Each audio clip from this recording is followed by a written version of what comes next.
എടുക്കാറുണ്ടായിരുന്നത്. ആ സ്കൂൾ ഓഡിറ്റോറിയങ്ങൾ നിറഞ്ഞു കവിയാറുണ്ടായിരുന്നു. അതുപോലെ തന്നെ മണ്ഡലം സമ്മേളനങ്ങളിൽ മണ്ഡല സമ്മേളനങ്ങളിലെ വലിയ ഓഡിറ്റോറിയങ്ങൾ നിറഞ്ഞു കവിയാറുണ്ടായിരുന്നു. ഇന്നിതാ ഈ മൈതാനത്ത് തിങ്ങിക്കൂടിയവരെക്കാൾ എത്രയോ ഇരട്ടി ആൾക്കാർ ഇതിന് പുറത്ത് ഈ അനന്തപുരിയിൽ മുഴുവനായി നിറഞ്ഞു നിൽക്കുകയാണ്. അതാണ് കാണാൻ സാധിക്കുന്നത്. But since we have been deputed by the National President of the Bharatiya Janata Party, Amit Shah, my senior colleague JP Nadda, the Union Health Minister, has been deputed here for the elections. Rajiv Pratap Rudy, that is me, has been deputed for the elections. But I was hearing somewhere that what are these union ministers doing in Kerala? ഇവിടെ പാർട്ടിയുടെ അഖിലേന്ത്യാ അധ്യക്ഷൻ ശ്രീ അമിത്ഷാജി വന്നിരുന്നു. അതോടൊപ്പം തന്നെ വേദിയിൽ പാർട്ടിയുടെ ഈ കേരളത്തിന്റെ ചുമതല വഹിക്കുന്ന കേന്ദ്രമന്ത്രിയായിട്ടുള്ള ജയപ്രകാശ് നഡ്ഡാജിയുണ്ട്. അതുപോലെ തന്നെ കേരളത്തിന്റെ ചുമതല വഹിക്കുന്ന രാജീവ് പ്രതാപ് റൂഡി എന്ന ഞാനുണ്ട്. അതുപോലെ ഇവിടെ ഒട്ടനവധി കേന്ദ്രമന്ത്രിമാർ ഈ കേരളത്തിലേക്ക് വന്നുകൊണ്ടിരിക്കുന്നു. And some Congress leader was saying, it seems that these BJP cabinet ministers have some agenda in Kerala. ചില കോൺഗ്രസ് നേതാക്കന്മാർ പറയുന്നു, ബിജെപിയുടെ ഈ കേന്ദ്രമന്ത്രിമാർക്ക് എന്തൊക്കെയോ അജണ്ട ഈ കേരളത്തിൽ ഉണ്ട് എന്നാണ്. Yes.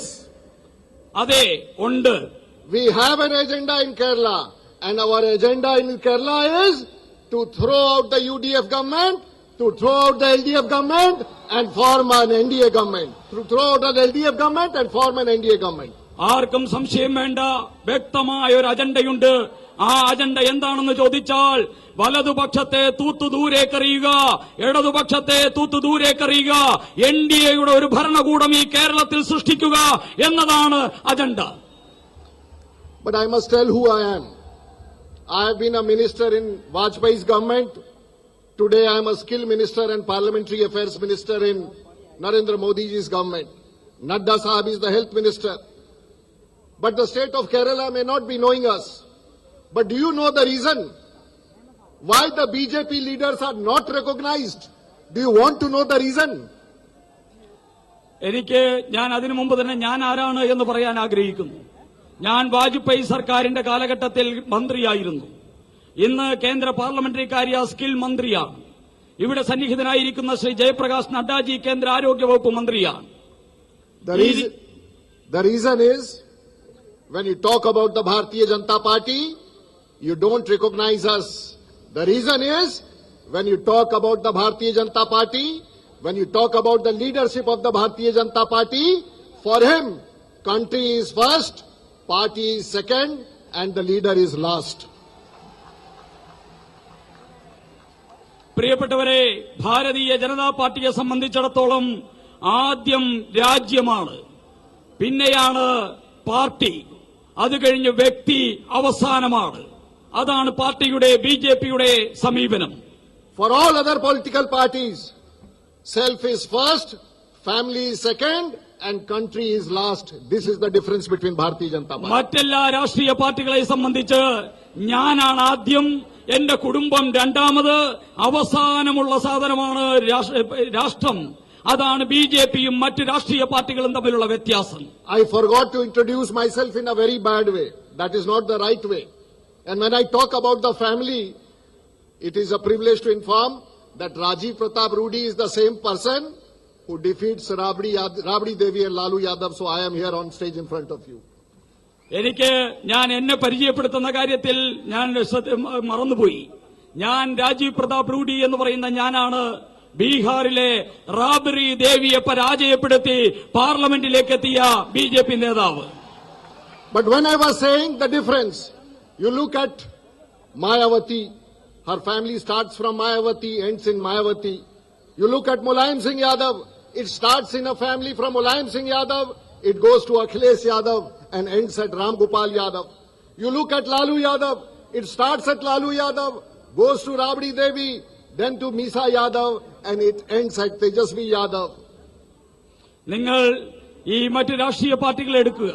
മായാവതിയുടെ പാർട്ടി എടുത്തു കഴിഞ്ഞാൽ മായാവതിയും തുടങ്ങി മായാവതിയിൽ അവസാനിക്കുന്ന പാർട്ടിയാണ് മായാവതിയുടെ പാർട്ടി. ലല്ലു പ്രസാദ് യാദവിന്റെ പാർട്ടി എടുത്തു കഴിഞ്ഞാൽ ലല്ലു പ്രസാദ് യാദവിൽ നിന്നും തുടങ്ങി റാബ്രി ദേവിയിലൂടെയും മക്കളിലൂടെയും ആ പാർട്ടി പൊക്കൊണ്ടിരിക്കുകയാണ്. ഈ രീതിയിൽ എല്ലാ നേതാക്കന്മാരും അവരുടെ കുടുംബത്തെ ചുറ്റിപ്പറ്റി ഉള്ള രാഷ്ട്രീയമാണ്. Now you look at the Congress party. It is also in a family. It started from Nehru to Indira, from Indira to Rahul, from Rahul to Sonia, from Sonia to from Indira to Rajiv, from Rajiv to Sonia to Rahul, and after Rahul I don't know. Congress എന്ന് പറയുന്നതും ഒരു കുടുംബ പാർട്ടിയാണ്. ജവഹർലാൽ നെഹ്റുവിൽ നിന്ന് തുടങ്ങി ഇന്ദിരയിലെത്തി, ഇന്ദിരയിലൂടെ രാജീവിലെത്തി, രാജീവിലൂടെ സോണിയയിലെത്തി, ഇന്ന് രാഹുൽ ഗാന്ധിയിലേക്ക് എത്തിയിരിക്കുന്നു. രാഹുൽ ഗാന്ധിക്ക് ശേഷം എന്ത് സംഭവിക്കുമെന്ന് എനിക്കറിയില്ല. But Bharatiya Janata Party is a party where any political worker sitting in this ground wearing a saffron cap can think of becoming the Prime Minister of this country.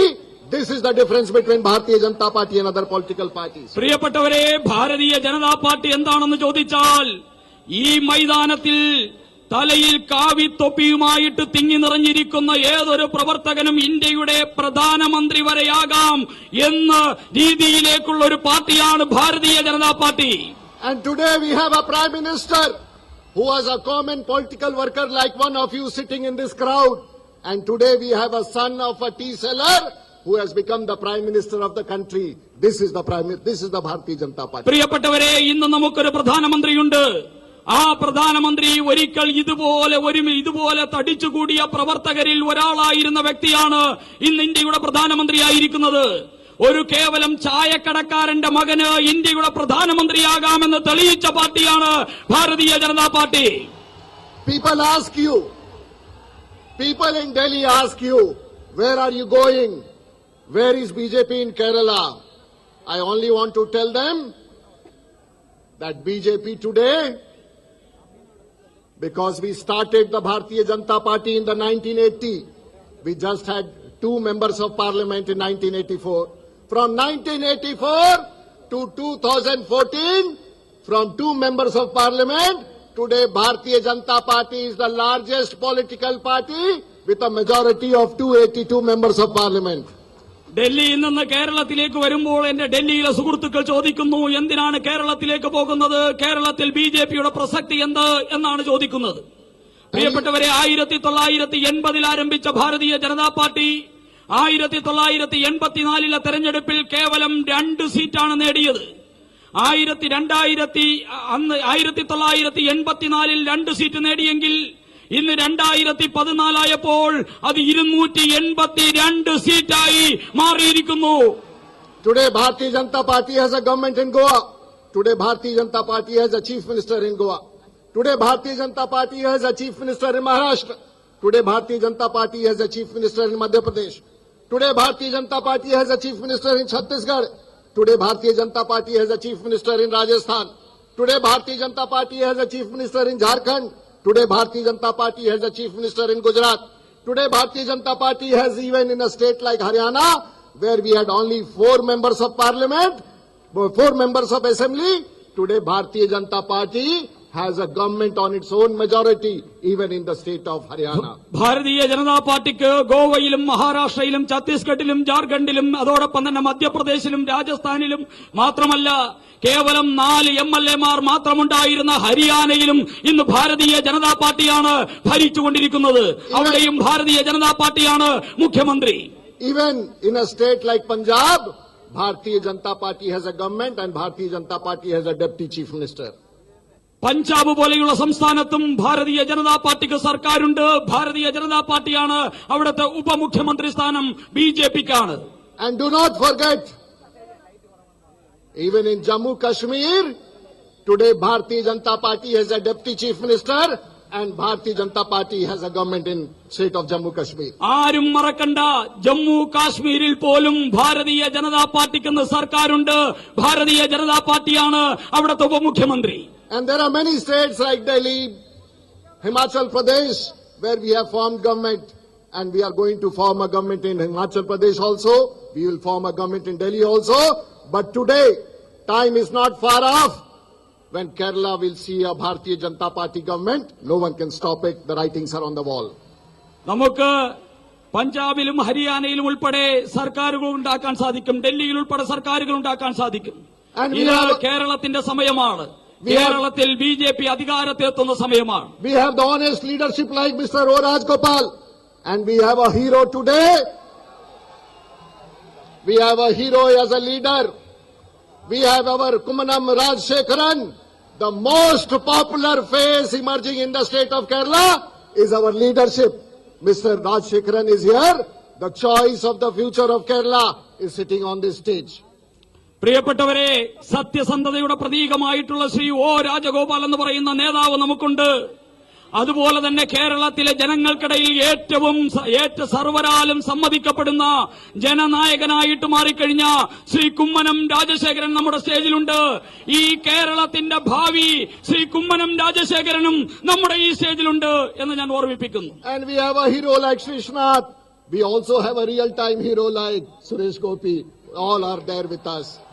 നമ്മളുടെ ശ്രീശാന്ത് എന്ന് പറയുന്ന നായകനും അതോടൊപ്പം തന്നെ നമ്മുടെ എക്കാലത്തെയും നായകനായിട്ടുള്ള സുരേഷ് ഗോപിയും ഇതേ സ്റ്റേജിൽ നമ്മളോടൊപ്പം നിൽക്കുകയാണ്. We have Umakant, we have Suresh, we have Rajiv Chandrasekhar.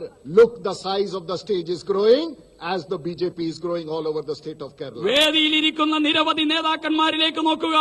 ആ നേതാക്കന്മാരെല്ലാം തന്നെ ഈ ഭാരതീയ ജനതാ പാർട്ടിയുടെ ഭാവി കേരളത്തിന്റെ വാഗ്ദാനങ്ങളാണ് എന്ന് ഓർമ്മിപ്പിക്കാൻ ആഗ്രഹിക്കുകയാണ്. We have the BDJS with us. We have an 11-party coalition. We have a Tushar with us. We have Janu with us. We have the whole of state of Kerala with us. BDJS നമ്മളോടൊപ്പമുണ്ട്. അതോടൊപ്പം തന്നെ CK Janu നമ്മളോടൊപ്പമുണ്ട്. Tushar Vellappally നമ്മോടൊപ്പമുണ്ട്. എല്ലാവരും ഇന്ന് BJPയോടൊപ്പം നിൽക്കുകയാണ്. And before I complete my speech, the Prime Minister is going to reach you in some time.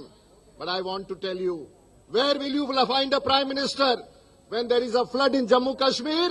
He is there within 12 hours. പ്രിയപ്പെട്ടവരെ, നമ്മുടെ പ്രധാനമന്ത്രി ഏതാനും നിമിഷങ്ങൾക്കകം എത്തിച്ചേരും. എവിടെയാണ് നമ്മുടെ പ്രധാനമന്ത്രി എന്ന് ചോദിച്ചാൽ, ജമ്മു കാശ്മീരിൽ വെള്ളപ്പൊക്കമുണ്ടായപ്പോൾ 12 മണിക്കൂറിനുള്ളിൽ നമ്മുടെ പ്രധാനമന്ത്രി അവിടെ എത്തിച്ചേർന്നു. When there is hurricane in Andhra Pradesh, Prime Minister Narendra Modi is there within 12 hours. ആന്ധ്രാപ്രദേശിൽ ദുരന്തമുണ്ടായപ്പോഴും 12 മണിക്കൂറിനുള്ളിൽ നമ്മുടെ പ്രധാനമന്ത്രി അവിടെ എത്തിച്ചേർന്നു. When there is floods in Chennai, Prime Minister Narendra Modi is there within 12 hours. ചെന്നൈയിൽ വെള്ളപ്പൊക്കമുണ്ടായപ്പോഴും 12 മണിക്കൂറിനുള്ളിൽ നമ്മുടെ പ്രധാനമന്ത്രി ചെന്നൈയിൽ എത്തിച്ചേർന്നു. And when there is a blast in a temple in Kollam, Prime Minister Narendra Modi is there within 12 hours. കൊല്ലത്ത് ഒരു ക്ഷേത്രത്തിൽ പടക്കം പൊട്ടി ദുരന്തമുണ്ടായപ്പോഴും നമ്മുടെ പ്രധാനമന്ത്രി അവിടെ എത്തിച്ചേർന്നു 12 മണിക്കൂറിനുള്ളിൽ. And with this, I end my appeal to the youngsters, to the voters, to the journalists. And the journalist, I make a special appeal. It is no more a bipolar fight. It is a tripolar fight. And this time, the saffron tripolar is going to be at the top.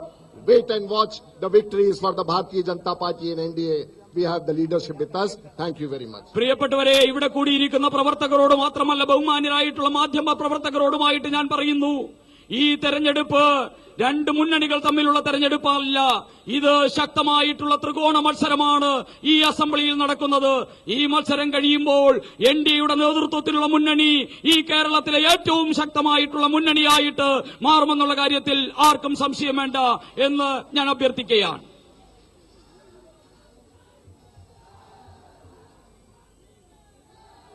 നമ്മുടെ പ്രധാനമന്ത്രി ഇവിടെ എത്തിച്ചേരുകയാണ്. അതിനു മുമ്പായി നമ്മളോട് അഭിസംബോധന ചെയ്യുന്നത് പ്രിയങ്കരനായിട്ടുള്ള Shri O Rajagopal രാജേട്ടൻ നമ്മളോട് പ്രധാനമന്ത്രി ഈ വേദിയിലേക്ക് കടന്നു വരുമ്പോൾ രാജേട്ടൻ നമ്മൾ അഭിസംബോധന ചെയ്യുന്നു.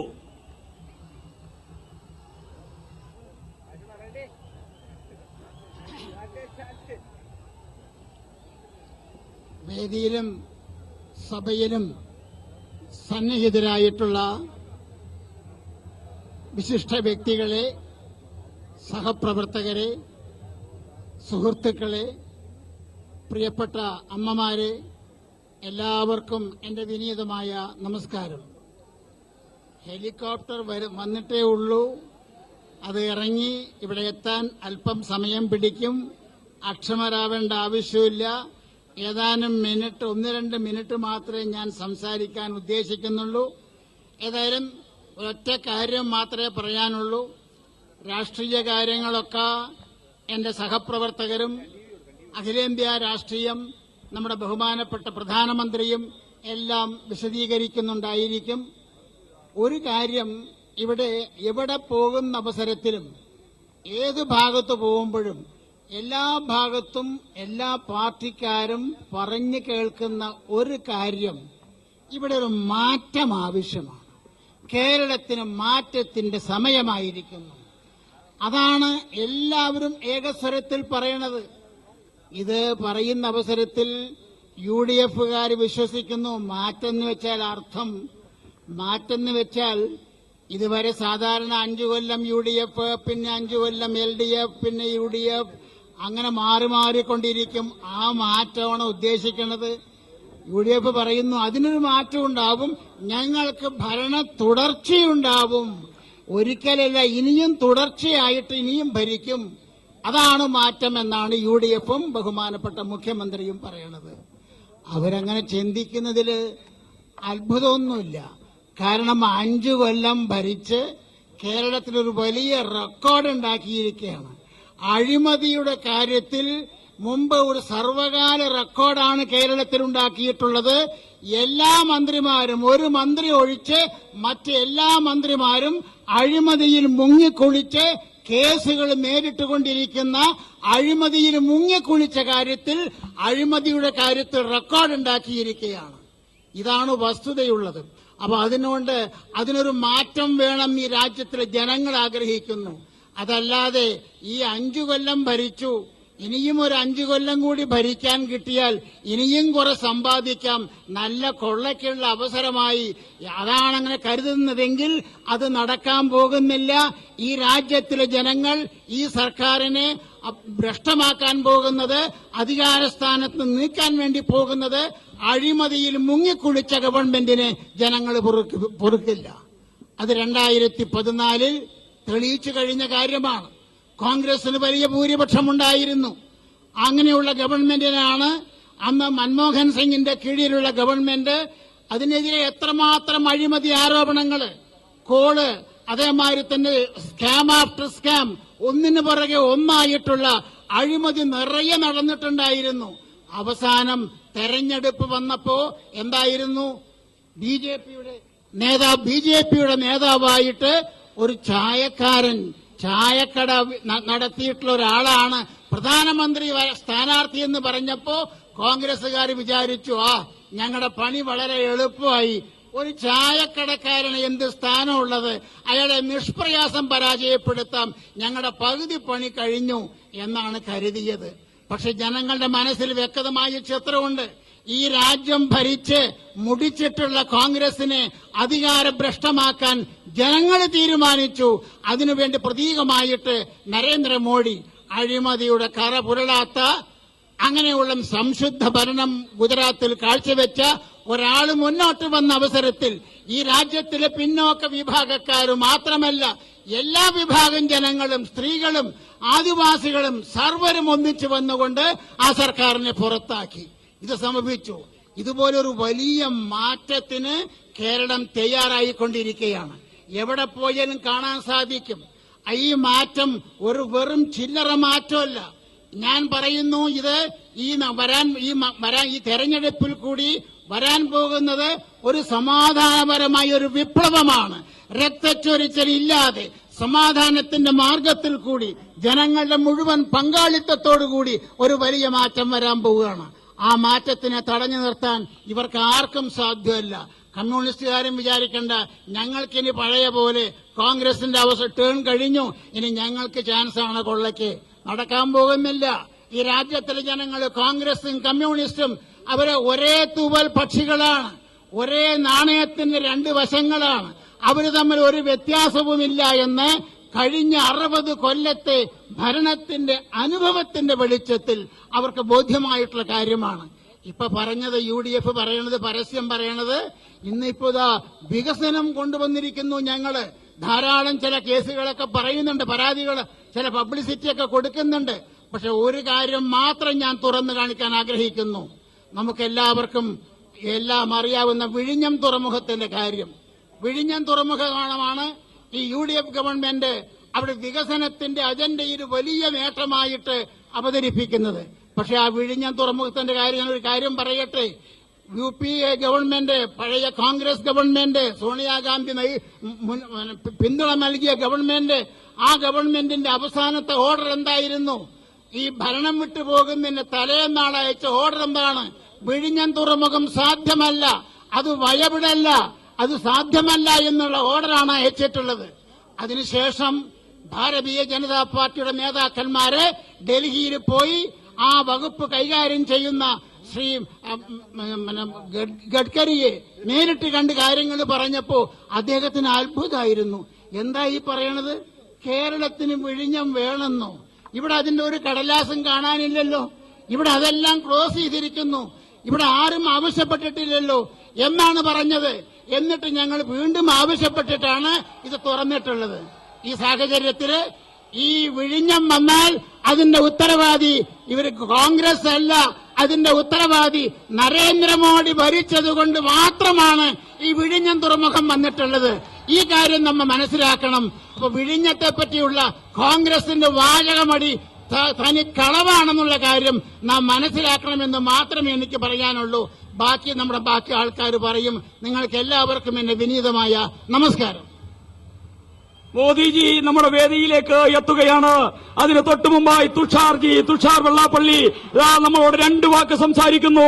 അദ്ദേഹം കടന്നു വരുമ്പോൾ ശ്രീ തുഷാർ വെള്ളാപ്പള്ളി ആകട്ടെ ഈ മഹാസമ്മേളനത്തെ അഭിസംബോധന ചെയ്യുന്നത്. ശ്രീ തുഷാർ വെള്ളാപ്പള്ളി.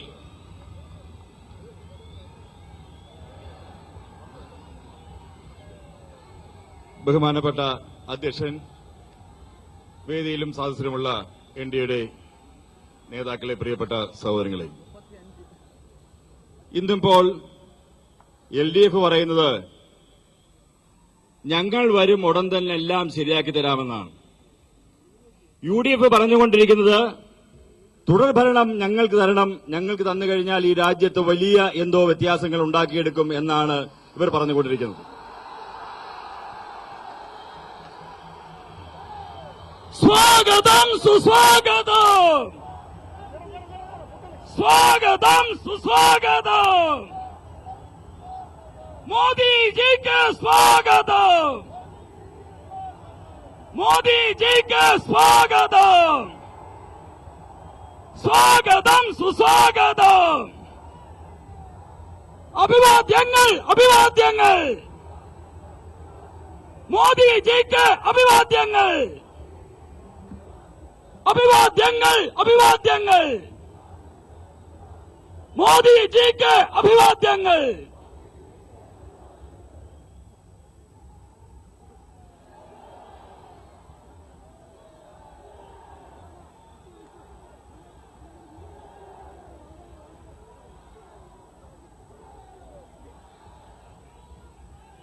ആരാധ്യനായിട്ടുള്ള ശ്രീ തുഷാർ വെള്ളാപ്പള്ളി അവർ നമ്മൾ അഭിസംബോധന ചെയ്തുകൊണ്ടിരുന്ന വേദിയിലേക്ക് നമ്മളെല്ലാവരും ആകാംക്ഷയോടുകൂടിയിരുന്ന നമ്മുടെ പ്രിയങ്കരനായിട്ടുള്ള പ്രധാനമന്ത്രി എത്തിച്ചേർന്നിരിക്കുകയാണ്.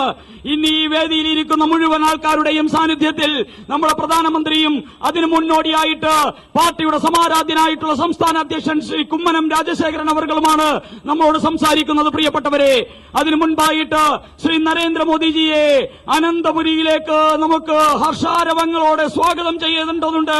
ഹർഷാരവങ്ങളോട് സ്വാഗതം ചെയ്യേണ്ടതുണ്ട്. മോദിജിയെ അനന്തപുരിക്ക് വേണ്ടി സ്വാഗതം ചെയ്യുന്നത് വിഴിഞ്ഞം തുറമുഖം അനന്തപുരിക്ക് സംഭാവന ചെയ്ത നരേന്ദ്രമോദിക്ക് വിഴിഞ്ഞത്ത് 1000 ദിവസം കൊണ്ട് നങ്കൂരമിടുന്ന ആ കപ്പലിന്റെ മാതൃക തിരുവനന്തപുരം ജില്ലാ കമ്മിറ്റിയുടെ പേരിൽ നൽകിക്കൊണ്ട് അദ്ദേഹത്തെ അനന്തപുരിക്ക് വേണ്ടി സ്വാഗതം ചെയ്യുകയാണ്. അതിനുശേഷം അദ്ദേഹത്തെയും അതോടൊപ്പം തന്നെ ഇവിടെ കൂടിയിരിക്കുന്ന BJP നേതാക്കന്മാരെയും 1008 താമരകൾ കൊണ്ട് സൃഷ്ടിച്ച ഒരു വലിയ ഹാരം ചാർത്തിക്കൊണ്ട് അനന്തപുരി സ്വീകരിക്കുന്നു. ആ ചടങ്ങിലേക്ക് കടക്കുകയാണ്.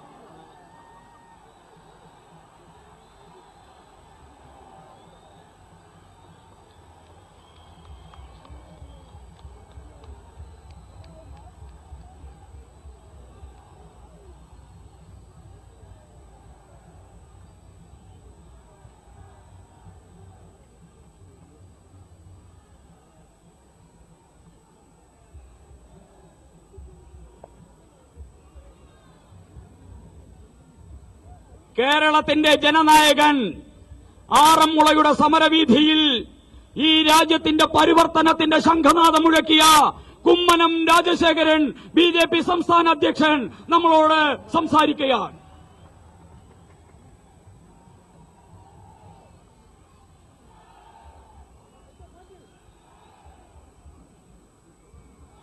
സമാദരണീയനായ ഭാരതത്തിന്റെ പ്രധാനമന്ത്രി ശ്രീ നരേന്ദ്രമോദിജി, വേദിയിൽ ഉപവിഷ്ടരായിരിക്കുന്ന സമാരാധ്യരായ നേതാക്കന്മാരെ, ഇവിടെ സന്നിഹിതരായിരിക്കുന്ന അമ്മമാരെ, സഹോദരി സഹോദരന്മാരെ, ഗുരുജനങ്ങളെ, എല്ലാവർക്കും വളരെ വിനീതമായ നമസ്കാരം.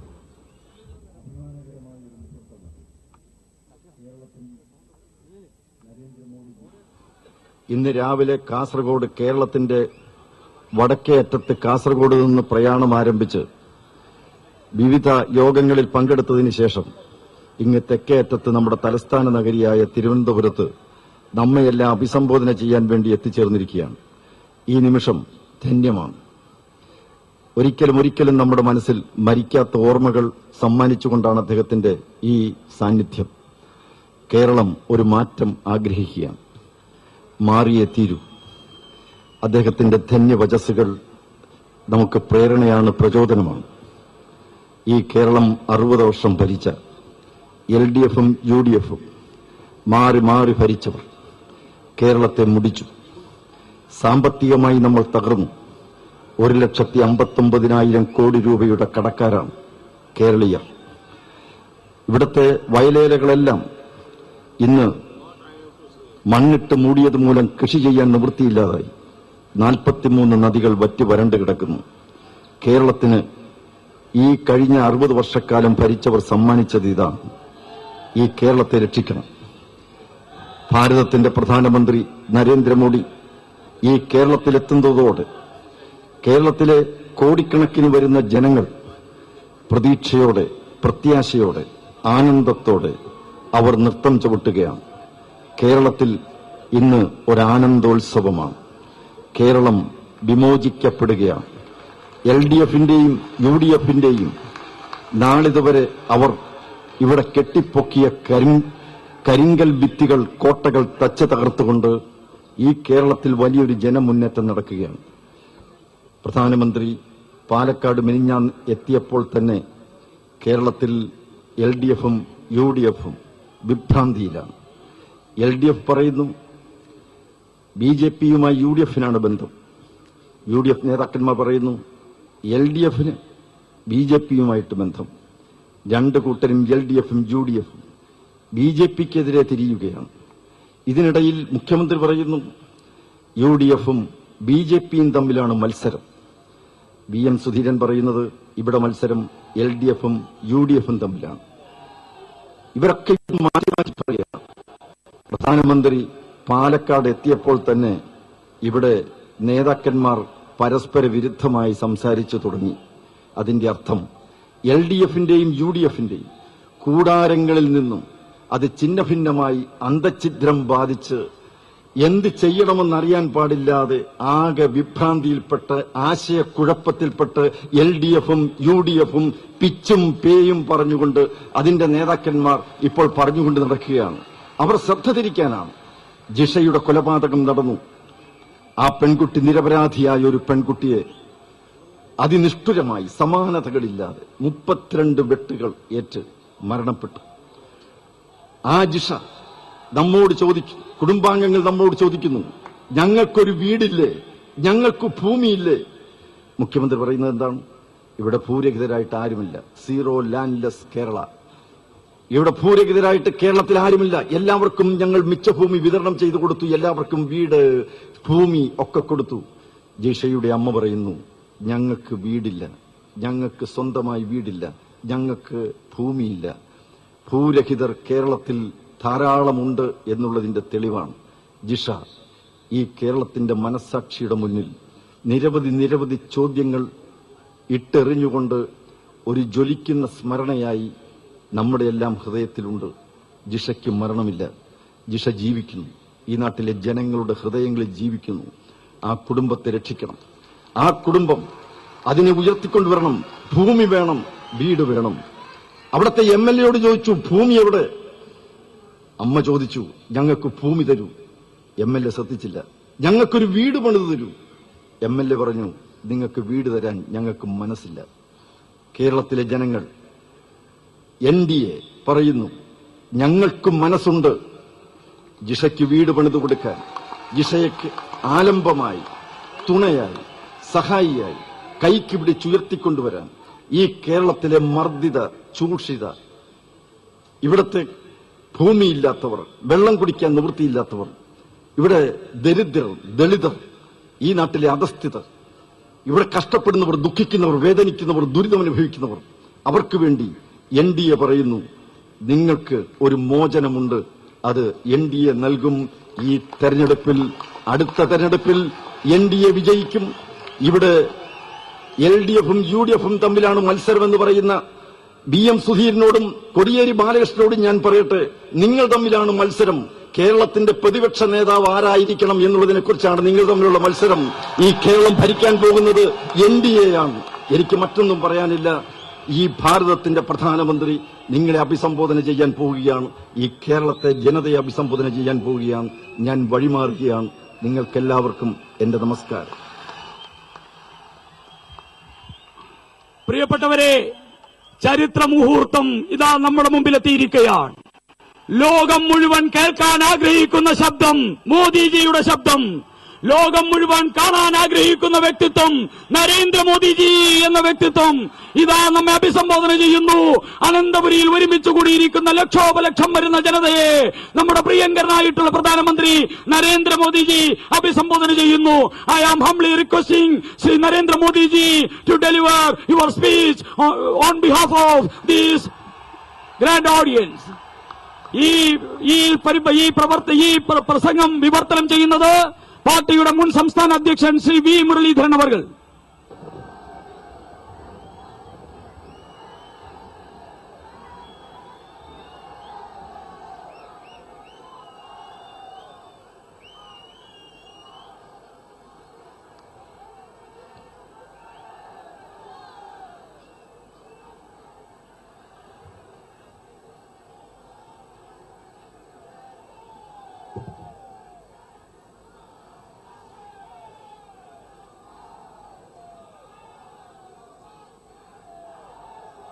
BDJS के ऑल इंडिया प्रेसिडेंट तुषार वल्लापल्ली,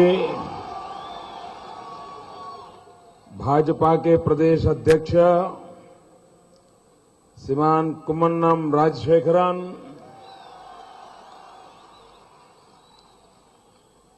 देश की संसद में गजाने के लिए पहुंचे हुए आपके प्रिय हीरो श्रीमान सुरेश गोपी जी, केंद्र सरकार के पूर्व मंत्री, हम सबके वरिष्ठ नेता श्रीमान O. राजगोपाल जी, केंद्र में मंत्रिपरिषद के मेरे साथी श्री नड्डा जी, श्री रूडी जी, श्रीमान PK कृष्णदास, श्रीमान V. मुरलीधरन, सांसद श्रीमान राजीव चंद्रशेखर, श्रीमान हमारे प्रिय उम्मीदवार, नौजवान जुझारू भावी नेता श्रीमान श्रीसंत, संसद में मेरे साथी श्री रिचार्ड हे, श्रीमान S. सुरेश,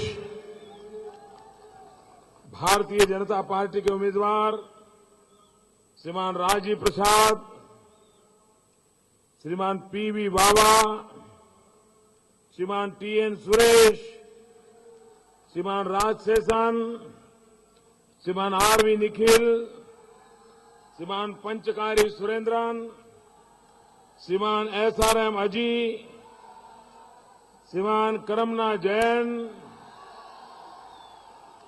हमारे मित्र श्रीमान अल्फोंस कन्नंथनम, श्रीमान V. राजेश, श्रीमान सोमशेखरन नायर, श्रीमान JR पद्मा कुमार, श्रीमान बेलायनी श्री कुमार, सुश्री गिरिजा कुमारी, श्रीमान चुजल सिंह निर्मलन, श्रीमान सी शिवनकुट्टी और विशाल संख्या में पधारे हुए तिरुवनंतपुरम के मेरे प्यारे भाई और बहनों,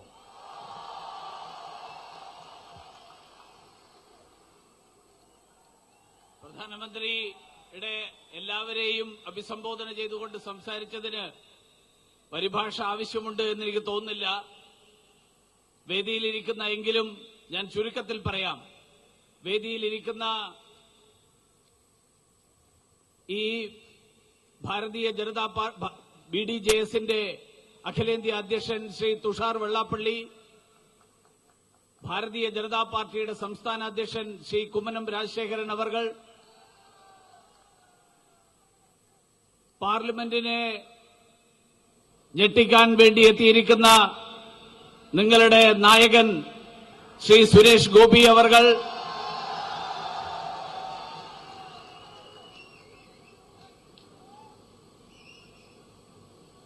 വേദിയിലുള്ള എന്റെ മന്ത്രിസഭയിലെ സഹപ്രവർത്തകരായ ശ്രീ JP നഡ്ഡ, ശ്രീ രാജീവ് പ്രതാപ് റൂഡി, രാജ്യസഭാംഗം ശ്രീ രാജീവ് ചന്ദ്രശേഖർ, കേരളത്തിൽ നിന്നുള്ള ലോക്സഭയിലേക്കുള്ള നോമിനേറ്റ് ചെയ്യപ്പെട്ട അംഗം ശ്രീ റിച്ചാർഡ് ഹേ, ചെറുപ്പക്കാരനായ യുവത്വത്തിന്റെ തുടിപ്പുള്ള ശ്രീ ശ്രീശാന്ത്, കേന്ദ്രത്തിൽ മുൻ മന്ത്രിയായിട്ടുള്ള നമുക്കേവർക്കും പ്രിയങ്കരനായിട്ടുള്ള നമ്മുടെ നേതാവ് ശ്രീ O രാജഗോപാൽജി, ഈ തിരുവനന്തപുരം ജില്ലയിലെ എല്ലാ നിയോജക മണ്ഡലങ്ങളിലെയും ഭാരതീയ ജനതാ പാർട്ടിയുടെയും BDJSന്റെയും സ്ഥാനാർത്ഥികളെ ഈ സമ്മേളനത്തിൽ എത്തിച്ചേർന്നിട്ടുള്ള എന്റെ പ്രിയപ്പെട്ട സഹോദരി സഹോദരന്മാരെ, എല്ലാവർക്കും നമസ്കാരം. श्री पद्मनाभन्ते मन्नाय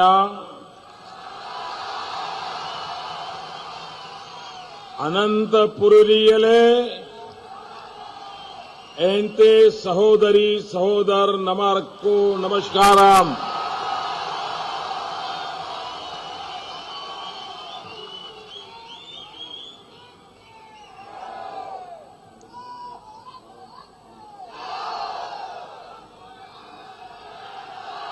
तिरुवनंतपुरम के मेरे प्यारे भाइयों और बहनों, ये नजारा जो मैं देख रहा हूं, इस बात के लिए नहीं है कि इस चुनाव में कौन जीते या कौन हारे.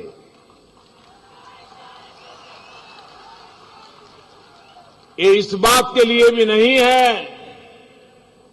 कि किस दल की सरकार बने, किस दल की सरकार न बने. ये नजारा इस बात के लिए है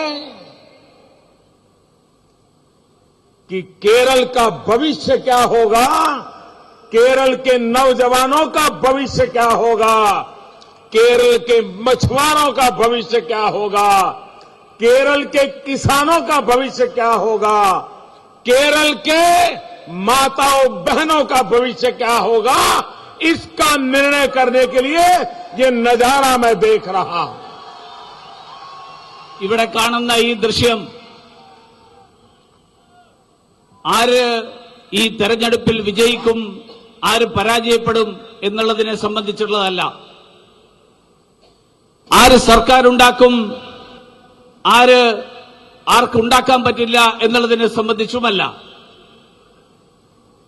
ഈ ദൃശ്യം കേരളത്തിന്റെ ഭാവി എന്തായിരിക്കും എന്നുള്ളതിനെ സംബന്ധിച്ചുള്ളതാണ്.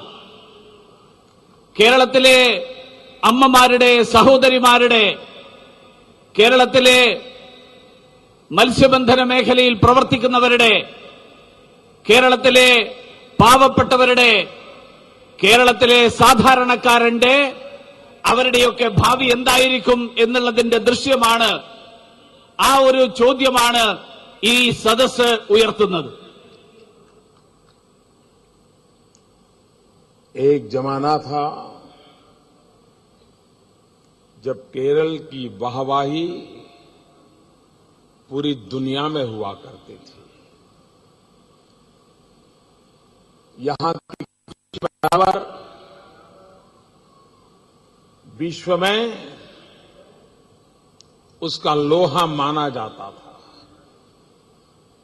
यहां के छोटे छोटे उद्यमियों का काम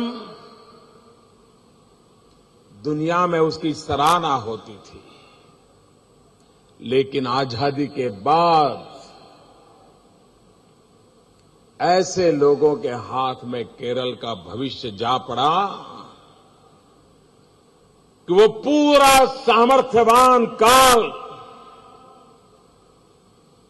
पूरी तरह ध्वस्त कर दिया गया। जिस केरल की हर चीज दुनिया में जिसकी मांग रहती थी, आज केरल के नौजवान को पेट भरने के लिए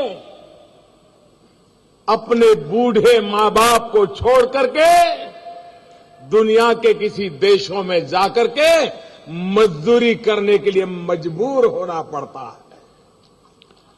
ഒരു കാലത്ത് കേരളത്തിന്റെ ഉൽപ്പന്നങ്ങൾ ലോകം മുഴുവൻ അറിയപ്പെട്ടിരുന്നതായിരുന്നു, വിശ്വപ്രസിദ്ധി ആർജിച്ചതായിരുന്നു.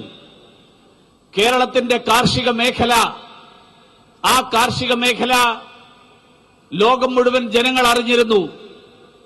കേരളത്തിലെ സംരംഭകർ, കേരളത്തിലെ വ്യവസായികൾ, കേരളത്തിന്റെ വ്യാവസായിക ഉൽപ്പന്നങ്ങൾ അവയൊക്കെ തന്നെ ലോകം മുഴുവൻ പ്രസിദ്ധിയാർജിച്ച വസ്തുക്കളായിരുന്നു.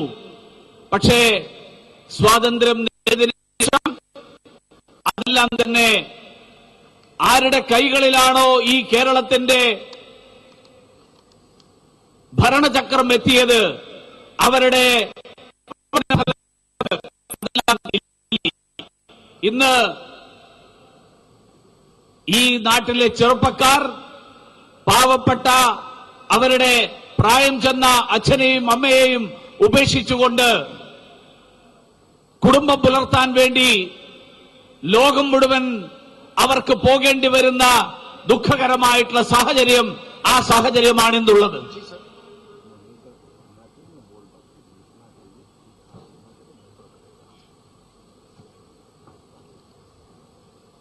एक जमाना था जब केरल शिक्षा के क्षेत्र में सारे देश में उसकी शान थी। आज शिक्षा की गुणवत्ता में धीरे धीरे खिसक करके वो पीछे चला गया है। एक समय था केरल आरोग्य के क्षेत्र में दुनिया के विकसित देशों की बराबरी करने की ताकत रखता था।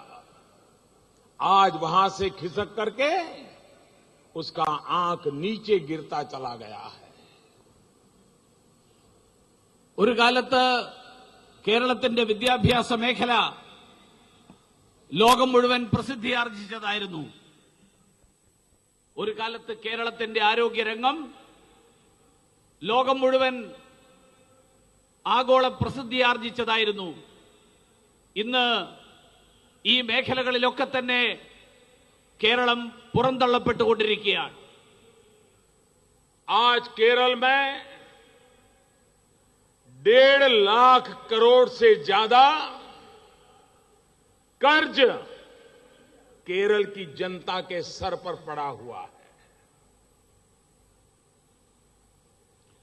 ഇന്ന് 1.5 ലക്ഷം കോടി രൂപയുടെ കടമാണ് കേരളത്തിലെ ജനങ്ങളുടെ തലയിൽ വന്ന് വീണിരിക്കുന്നത്. केरल में करीब 125 पब्लिक सेक्टर अंडरटेकिंग 18 पूरी तरह बंद पड़े हैं, 82 मरने की कगार पर खड़े हैं, लोगों का बेरोजगार होना तय बना हुआ है। ये कैसी सरकारें चली हैं जिन्होंने मजदूरों की, गरीबों की कभी सूंघ लेने की चिंता नहीं की है। കേരളത്തിൽ 125ഓളം പൊതുമേഖലാ സ്ഥാപനങ്ങൾ അടച്ചിടപ്പെട്ടിരിക്കുകയാണ്. 52 സ്ഥാപനങ്ങൾ അടച്ചിടലിന്റെ, പൂട്ടലിന്റെ ഭീഷണി നേരിടുകയാണ്. ഈ നാട്ടിലെ ചെറുപ്പക്കാർ തൊഴിൽ രഹിതരായിട്ട് മാറാൻ പോവുകയാണ്. ഈ നാട്ടിലെ പാവപ്പെട്ടവരുടെയും ദരിദ്രരുടെയും താൽപര്യം സംരക്ഷിക്കാൻ അതിനുവേണ്ടി ഇറങ്ങിപ്പുറപ്പെട്ടവർ അവരുടെ പ്രവർത്തനത്തിന്റെ ഫലമായിട്ടാണ് ഇതെല്ലാം സംഭവിച്ചുകൊണ്ടിരിക്കുന്നത്. केरल के अंदर पूरे देश में देश की जो औसत बेरोजगारी है, एवरेज अनएम्प्लॉयमेंट, उसकी तुलना में केरल की अनएम्प्लॉयमेंट देश की एवरेज से 3 गुना ज्यादा है. ദേശീയ തലത്തിൽ തൊഴിലില്ലായ്മയുടെ നിരക്കിന്റെ 3 ഇരട്ടിയാണ് കേരളത്തിന്റെ തൊഴിലില്ലായ്മ നിരക്ക്.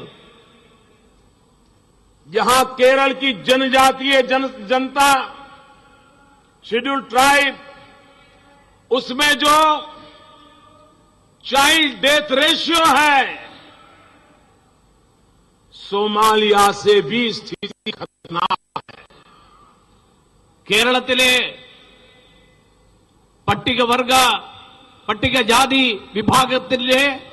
വിഭാഗങ്ങളുടെ ഇടയിലെ ശിശുമരണ നിരക്ക് ഏറ്റവും പിന്നിൽ നിൽക്കുന്ന അവികസിതമായിട്ടുള്ള ആഫ്രിക്കൻ രാജ്യമായിട്ടുള്ള സോമാലിയേക്കാൾ പരിതാപകരമായിട്ടുള്ള അവസ്ഥയാണ്.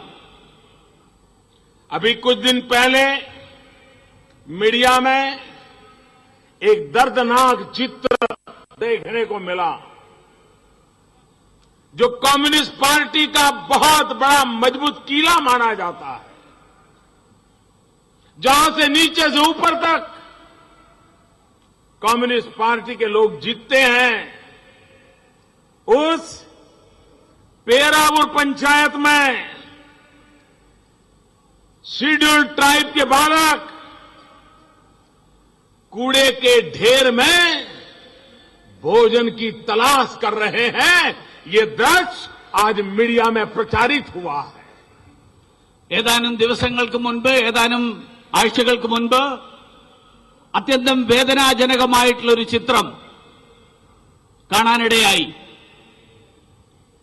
കമ്മ്യൂണിസ്റ്റ് പാർട്ടി അവരുടെ ശക്തി കേന്ദ്രമായിട്ട് കണക്കാക്കുന്ന പ്രദേശമായിട്ടുള്ള, എന്നും സ്ഥിരമായിട്ട് ജയിച്ചുകൊണ്ടിരിക്കുന്ന പ്രദേശമായിട്ടുള്ള കണ്ണൂർ ജില്ലയിലെ പേരാവൂർ, ആ പേരാവൂരിൽ മാലിന്യ കൂമ്പാരത്തിൽ നിന്ന് ഭക്ഷണം കഴിക്കുന്ന ചിത്രം, ആ ചിത്രം ഇന്ന് കേരളത്തിന് അപമാനകരമായിട്ടുള്ള വിധത്തിലുള്ള ആ ചിത്രം ഇന്ന് ലോകം മുഴുവൻ പ്രചരിച്ചുകൊണ്ടിരിക്കുകയാണ്. मेरे प्यारे भाइयों बहनों, पिछले 10 साल में 7 साल एग्रीकल्चर ग्रोथ नेगेटिव रहा है. केरल की जो अन्न की आवश्यकता है, आज केरल सिर्फ 13%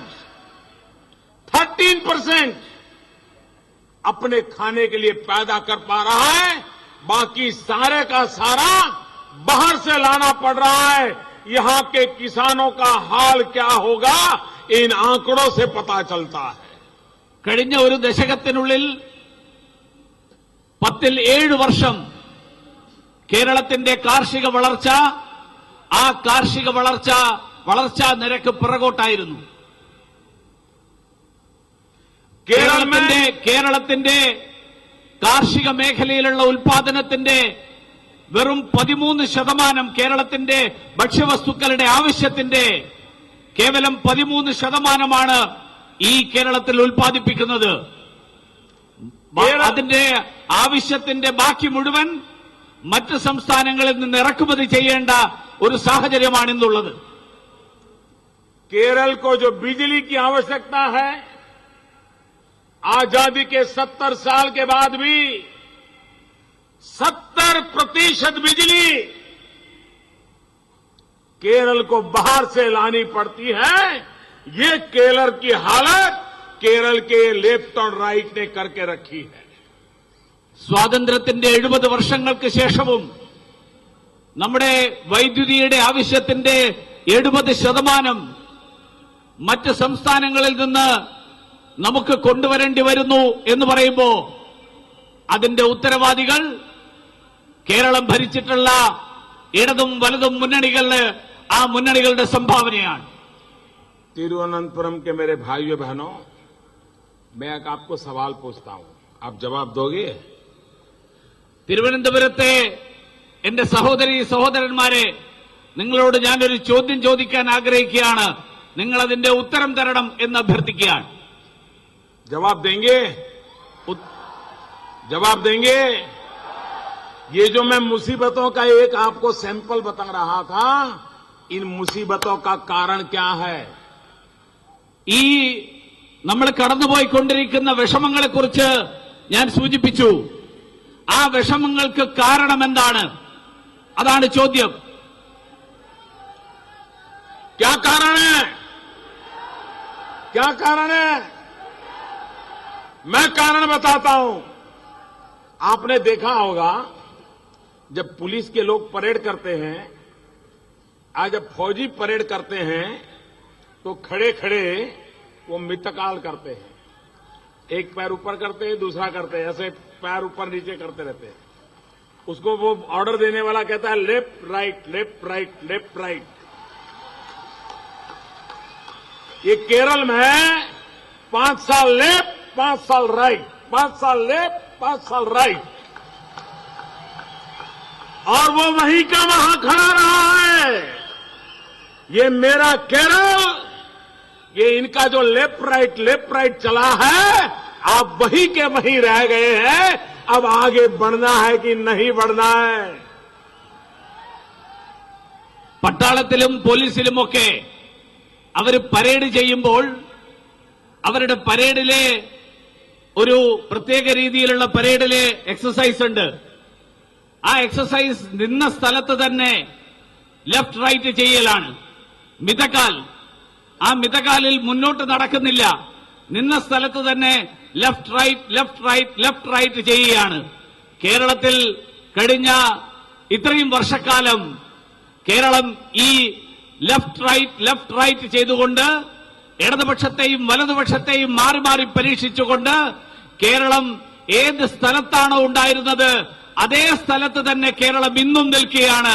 കേരളം എങ്ങനെ മുന്നോട്ട് പോകും എന്നുള്ളതാണ് ഇന്നത്തെ ചോദ്യം. ये खड़े खड़े लेफ्ट राइट कर करके केरल के 70 साल बर्बाद हो गए. आगे बढ़ना है तो सेंटर लाइन पकड़नी पड़ेगी, तब जाकर के लेफ्ट राइट से छूटोगे और तब केरल आगे बढ़ेगा. ഈ 70 കൊല്ലക്കാലം നിന്ന സ്ഥലത്ത് തന്നെ ലെഫ്റ്റ് റൈറ്റ് ചെയ്തുകൊണ്ട് ഇടതുപക്ഷത്തെയും വലതുപക്ഷത്തെയും മാറി മാറി സ്വീകരിച്ചതിന്റെ ഫലമായിട്ട് കേരളം നാശത്തിലേക്ക് കൂപ്പുകുത്തിയിരിക്കുകയാണ്. കേരളം എവിടെയായിരുന്നു അവിടെ തന്നെ നിൽക്കുകയാണ്. നമുക്ക് മുന്നോട്ടേക്ക് നീങ്ങണമെങ്കിൽ, പുരോഗതിയിലേക്ക് നീങ്ങണമെങ്കിൽ നമുക്ക് ഇടതും വലതുമല്ലാതെ നേരായ വഴിയിലൂടെ നമുക്ക് മുന്നോട്ടേക്ക് പോകേണ്ടതുണ്ട്. അതാണ് കേരളത്തിന് മുന്നോട്ടേക്ക് പോകാനുള്ള മാർഗം. और ये लेफ्ट राइट से मुक्ति पानी है तो अकेली भारतीय जनता पार्टी और एनडीए के द्वारा ही आपको मुक्ति मिल सकती है. ഈ ഇടതും വലതിൽ നിന്നുള്ള മോചനം, ആ മോചനം നേടണമെങ്കിൽ ഭാരതീയ ജനതാ പാർട്ടിയിലൂടെ മാത്രമേ ആ മോചനം നമുക്ക് നേടാൻ സാധിക്കുകയുള്ളൂ. और इसलिए मेरे प्यारे केरल के भाइयों बहनों, ये चुनाव सरकार बनाने के लिए नहीं है, ये चुनाव केरल का भविष्य बनाने के लिए है.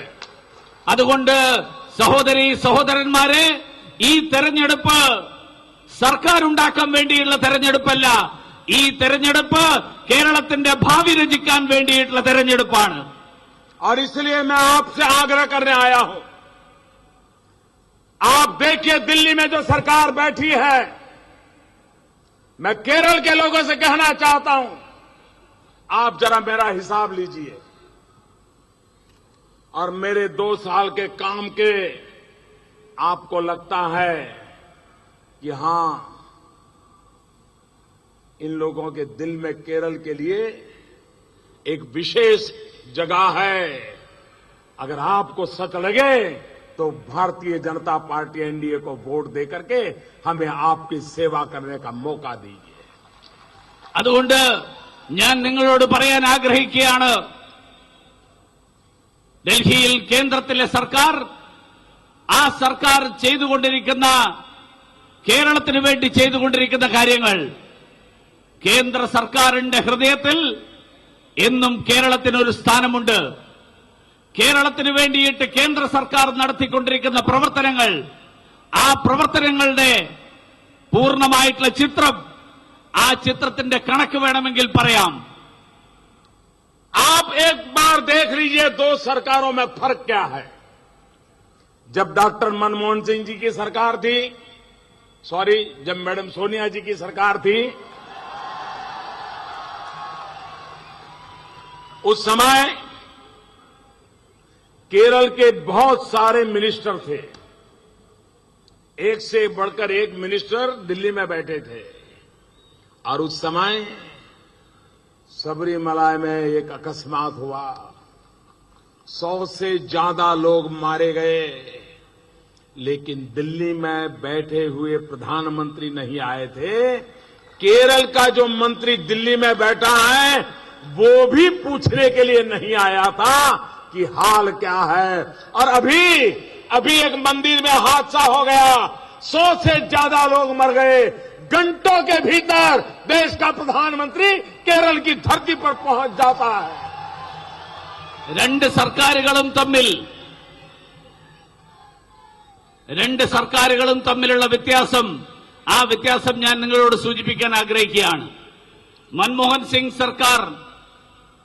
സിംഗ് സർക്കാരല്ല, സോണിയാഗാന്ധിയുടെ സർക്കാർ, ആ സർക്കാരിന്റെ കാലത്ത് ശബരിമലയിൽ അന്ന് കേരളത്തിൽ നിന്നുള്ള ധാരാളം മന്ത്രിമാരുണ്ടായിരുന്ന കാലം, അന്ന് ശബരിമലയിൽ ഒരു ദുരന്തമുണ്ടായി.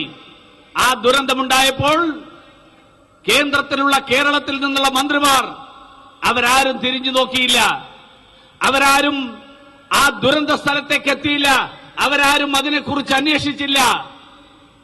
ഇപ്പോൾ കൊല്ലത്ത് ഒരു ക്ഷേത്രത്തിൽ അവിടെ അപകടമുണ്ടായപ്പോൾ ഈ രാജ്യത്തിന്റെ പ്രധാനമന്ത്രി തന്നെ അവിടെ നേരിട്ടെത്തി. രാജ്യത്തിന്റെ പ്രധാനമന്ത്രി തന്നെ അവിടെ ദുരിതാശ്വാസ നടപടികൾക്ക് നേതൃത്വം നൽകാനെത്തി. थोड़े समय पहले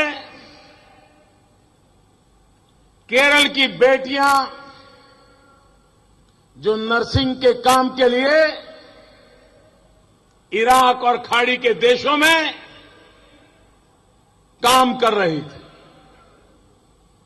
आतंकवादी हमारी बेटियों को उठा करके ले गए। मेरे केरल की बेटियां, कोई हिंदू भी थी, कोई मुसलमान भी थी, कोई ईसाई भी थी। हम चैन से सो नहीं पाए। एक भारी बोझ था मन पे कि आतंकवादियों के हाथ में मेरी केरल की बेटियों का क्या होगा।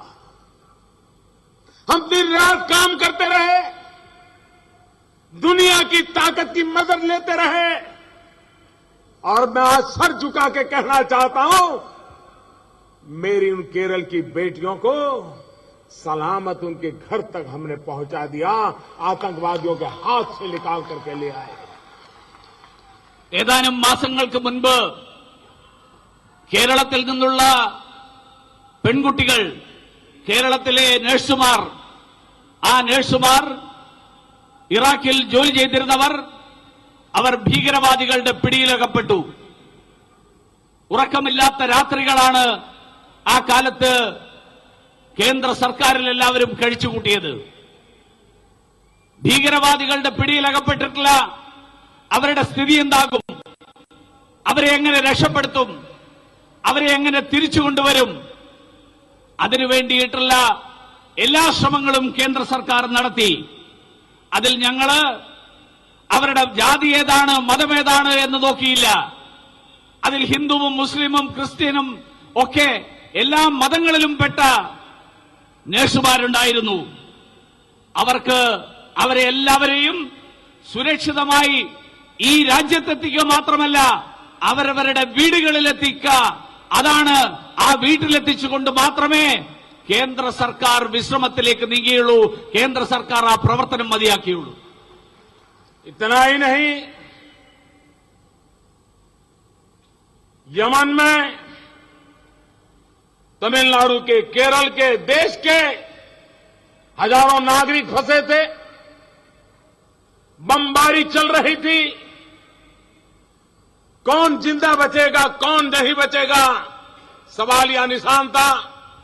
5,000 से ज्यादा लोगों को बाहर निकालना था. संकट बड़ा भारी था. एक भी मेरा हिंदुस्तानी मरता, एक भी मेरा मलयाली मरता, एक भी मेरा मरता तो मैं मुंह दिखाने लायक नहीं रहता. हम रात दिन काम करते रहे और मैं फिर एक बार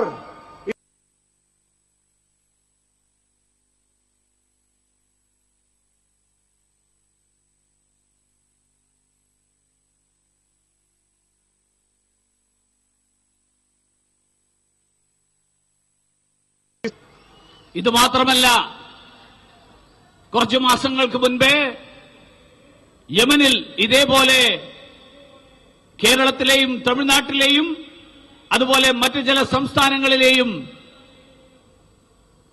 നമ്മുടെ നാട്ടിലെ ഇന്ത്യക്കാരായിട്ടുള്ള ആളുകൾ, അവിടെ ജോലി ചെയ്യാൻ പോയിരുന്ന ആളുകൾ, അവിടെ അവർ അകപ്പെട്ടു. അവിടെ നടന്ന യുദ്ധത്തിനിടയിൽ, അവിടെ നടന്ന ശത്രു രാജ്യത്തിന്റെ ബോംബാക്രമണത്തിൽ, ആ ബോംബാക്രമണത്തിൽപ്പെട്ട് അവര് അവിടെ രക്ഷപ്പെടാൻ സാധിക്കാതെ അവിടെ കുടുങ്ങിക്കിടക്കുകയായിരുന്നു. എങ്ങനെ അവരെ രക്ഷിക്കും എന്നുള്ളത് വലിയൊരു ചോദ്യചിഹ്നമായിരുന്നു. 5000-ത്തിലധികം വരുന്ന ആളുകൾ, ഇത്ര വലിയ സംഖ്യയിലുള്ള ആളുകൾ, ഇവരെ എങ്ങനെ രക്ഷിക്കും എന്നുള്ള വളരെ വലിയൊരു ചോദ്യം.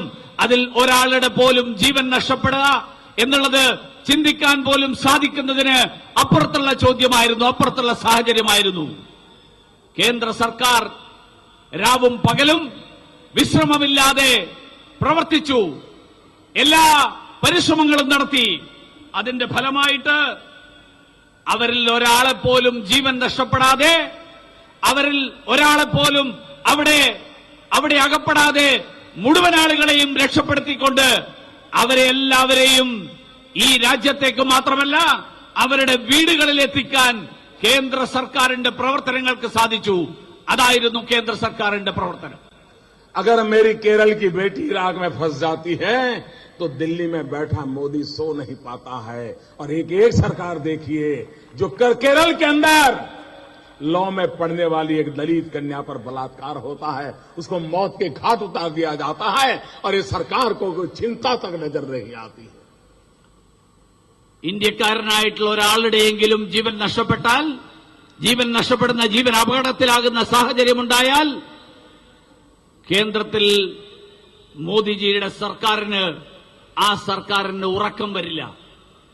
ആ സർക്കാർ ഏറ്റവും ആശങ്കയോടുകൂടിയാണ് അത്തരം പ്രശ്നങ്ങളെ സമീപിക്കുന്നത്. പക്ഷേ ഇവിടെ നിയമവിദ്യാർത്ഥിനിയായിട്ടുള്ള ഒരു പെൺകുട്ടി, ആ പെൺകുട്ടിക്ക് ജീവൻ നഷ്ടപ്പെട്ടപ്പോ കേരളത്തിലെ സർക്കാർ എത്ര ലാഘവത്തോടുകൂടിയാണ് ഈ പ്രശ്നത്തെ സമീപിച്ചത് എന്നുള്ളത് നമ്മൾ കണ്ടു. ऐसा भयंकर कांड हुआ तो मेरे मित्र सुरेश गोपी, अभी तो पार्लियामेंट में दूसरा दिन था, पार्लियामेंट में बैठने का मन करता था, वो वहां से भागे और सीधे यहां आकर के उस परिवार के पास गए और मुझे फोन किया और मैंने देखा कि सुरेश रो रहे थे. उसके मन में दर्द था कि कन्या के साथ ये जुल्म हुआ था. ऐसा एक साथी मैं आज पार्लियामेंट में ले गया हूं. ഈ സംഭവം നടന്നപ്പോൾ പാർലമെന്റിലെ എന്റെ സഹപ്രവർത്തകൻ ശ്രീ സുരേഷ് ഗോപി, അദ്ദേഹത്തിന് പാർലമെന്റിലെ രണ്ടാമത്തെ ദിവസമായിരുന്നു. സ്വാഭാവികമായും പാർലമെന്റിന്റെ നടപടികളിൽ പങ്കെടുക്കണമെന്ന് അദ്ദേഹത്തിന് ആഗ്രഹമുണ്ടാകുമായിരുന്നു. പക്ഷേ ഇത്തരത്തിലുള്ളൊരു സംഭവം നടന്നപ്പോ അദ്ദേഹത്തിന്റെ മനസ്സനുവദിച്ചില്ല അദ്ദേഹത്തിന് പാർലമെന്റിൽ ഇരിക്കാൻ. അദ്ദേഹം അവിടെ നിന്ന് ഓടിയെത്തി ആ അമ്മയെ കണ്ട് അവരെ ആശ്വസിപ്പിച്ചു. പ്രധാനമന്ത്രിക്ക് ഫോൺ ചെയ്ത് അദ്ദേഹത്തോട് കാര്യങ്ങൾ വിശദീകരിച്ചു. എനിക്ക് മനസ്സിലായി സുരേഷ് ഗോപി അദ്ദേഹം വേദനയോടുകൂടി കരഞ്ഞുകൊണ്ടാണ് എന്നോട് അവിടെ നടന്ന കാര്യങ്ങൾ വിശദീകരിച്ചത്. അത്തരത്തിൽ ഈ നാട്ടിലെ ജനങ്ങളോട്, ഈ നാട്ടിലെ ജനങ്ങളുടെ പ്രശ്നങ്ങളിൽ, വേദനകളിൽ, ആ വേദനകളിൽ അവരോടൊപ്പം നിൽക്കുന്ന ഒരാളെയാണ് ഞാൻ ഇന്ത്യൻ പാർലമെന്റിലേക്ക് നോമിനേറ്റ് ചെയ്തിരിക്കുന്നത്. मेरे प्यारे भाइयों बहनों, इसी दक्षिण भारत का एक फादर प्रेम भगवान यीशु का संदेश लेकर के अफगानिस्तान में गरीबों की सेवा कर रहा था, भगवान यीशु का संदेश दे रहा था। तालिबानी आतंकवादी उसको उठा करके ले गए। 9 महीने तक पता नहीं चला वो जिंदा है कि मार दिया है, वो वापिस आएगा कि नहीं आएगा। उसका परिवार मुझे चिट्ठियां लिख रहा था कि फादर प्रेम को बचाइए। हम चुपचाप कोशिश कर रहे थे फादर प्रेम की खबर निकालने के लिए, दुनिया भर की एजेंसियों की मदद ली। हम चैन से सोए नहीं, 9 महीने तक लगातार काम किया और फादर प्रेम को अफगानिस्तान में तालिबानी आतंकवादियों के हाथ से छुड़ा करके हिंदुस्तान की धरती पर उसके मां बाप को वापस सौंप दिया। ഇതേപോലെ മറ്റൊരു സംഭവം നമ്മുടെ ഈ തൊട്ടടുത്തുള്ള സംസ്ഥാനമായിട്ടുള്ള തമിഴ്നാട്ടിലെ ഫാദർ പ്രേം, അദ്ദേഹം യേശുവിന്റെ സുവിശേഷം, ആ സുവിശേഷം പ്രചരിപ്പിക്കാനായിട്ട് അദ്ദേഹം അഫ്ഗാനിസ്ഥാനിലായിരുന്നു. അഫ്ഗാനിസ്ഥാനിൽ ഭീകരവാദികൾ അദ്ദേഹത്തെ തട്ടിക്കൊണ്ടുപോയി. ആ ഭീകരവാദികളുടെ പിടിയിൽ അദ്ദേഹം ഏതാണ്ട് 9 മാസക്കാലത്തോളം അദ്ദേഹം അവിടെ അവരുടെ പിടിയിലായിരുന്നു. അദ്ദേഹം എവിടെയുണ്ട് എന്ന് ആർക്കും അറിയാൻ സാധിക്കാത്ത സ്ഥിതി. അദ്ദേഹത്തിന്റെ സ്ഥിതി എന്താണെന്ന് അന്വേഷിക്കാൻ ഞങ്ങൾ എല്ലാ ശ്രമങ്ങളും നടത്തി. ലോകം മുഴുവനുള്ള രഹസ്യാന്വേഷണ ഏജൻസികളുടെ സഹായം തേടി, ലോകം മുഴുവനുള്ള എല്ലാ ശക്തികളുടെയും സഹായം തേടി. അദ്ദേഹത്തിന്റെ കുടുംബാംഗങ്ങൾ എനിക്ക് നിരന്തരമായിട്ട് കത്തെഴുതുകയായിരുന്നു, ഫാദർ പ്രേമിനെ രക്ഷപ്പെടുത്താൻ വേണ്ടിയിട്ടുള്ള ശ്രമം നടത്തണം. ഞങ്ങളൊടുവിൽ അദ്ദേഹത്തിന്റെ വിവരങ്ങൾ കണ്ടെത്തി അദ്ദേഹത്തെ താലിബാൻ ഭീകരവാദികളുടെ കൈകളിൽ നിന്ന് മോചിപ്പിച്ചുകൊണ്ട് ഒരു പോറലുമേൽപ്പിക്കാതെ തമിഴ്നാട്ടിലുള്ള അദ്ദേഹത്തിന്റെ കുടുംബാംഗങ്ങൾക്ക് സുരക്ഷിതമായിട്ട് തിരിച്ചെത്തിച്ചു. അതാണ് കേന്ദ്ര സർക്കാർ. मेरे प्यारे तिरुवनंतपुरम के भाइयों बहनों, जब मैं कहता हूं मेरा केरल, मेरा केरल, मेरा केरल, वो सिर्फ शब्द नहीं है। पिछले लोकसभा के चुनाव में आपने मुझे भरपूर आशीर्वाद दिए, लेकिन एक भी सांसद नहीं दिया।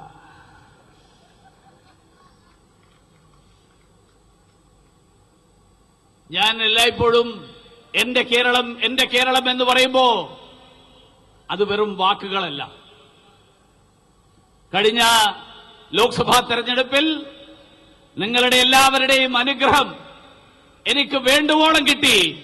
പക്ഷേ ഒരു സീറ്റ് പോലും കിട്ടിയില്ല. आपने मुझे एक भी सांसद नहीं दिया, लेकिन ये मेरा केरल है। मेरे केरल के दुख दर्द मुझे कौन बताएगा?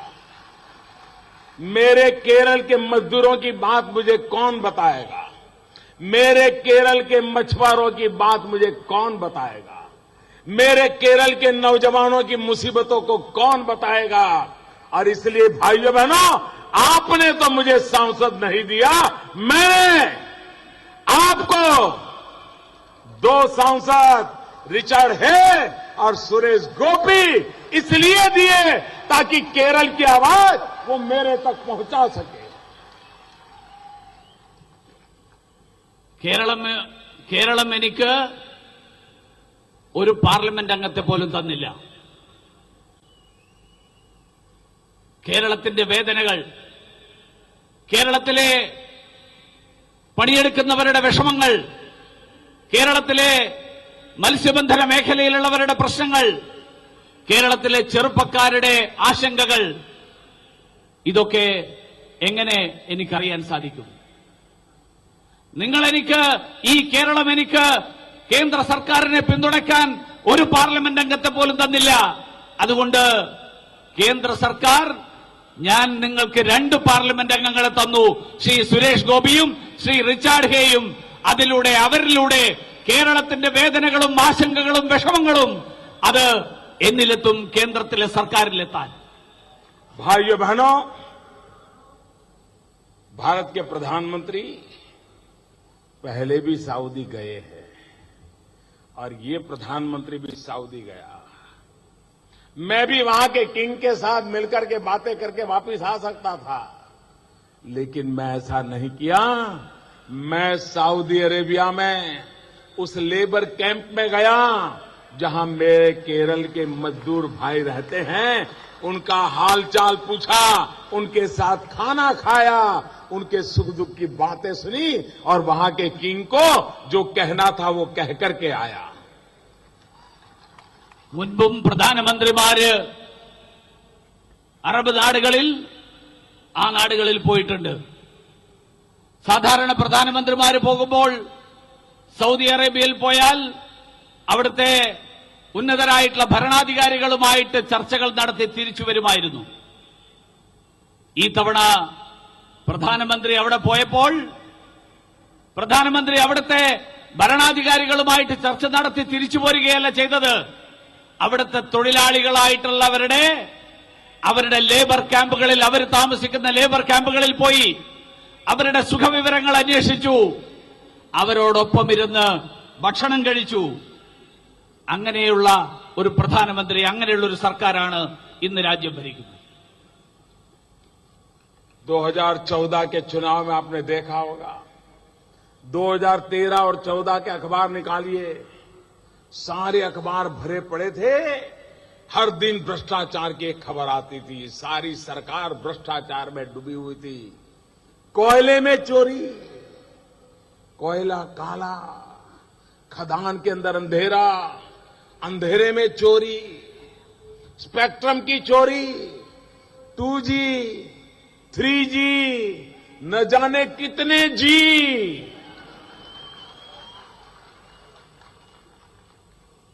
രണ്ടായിരത്തി 13-14 തമ്മിലുള്ള വ്യത്യാസം. 2013 ആ കാലത്തെ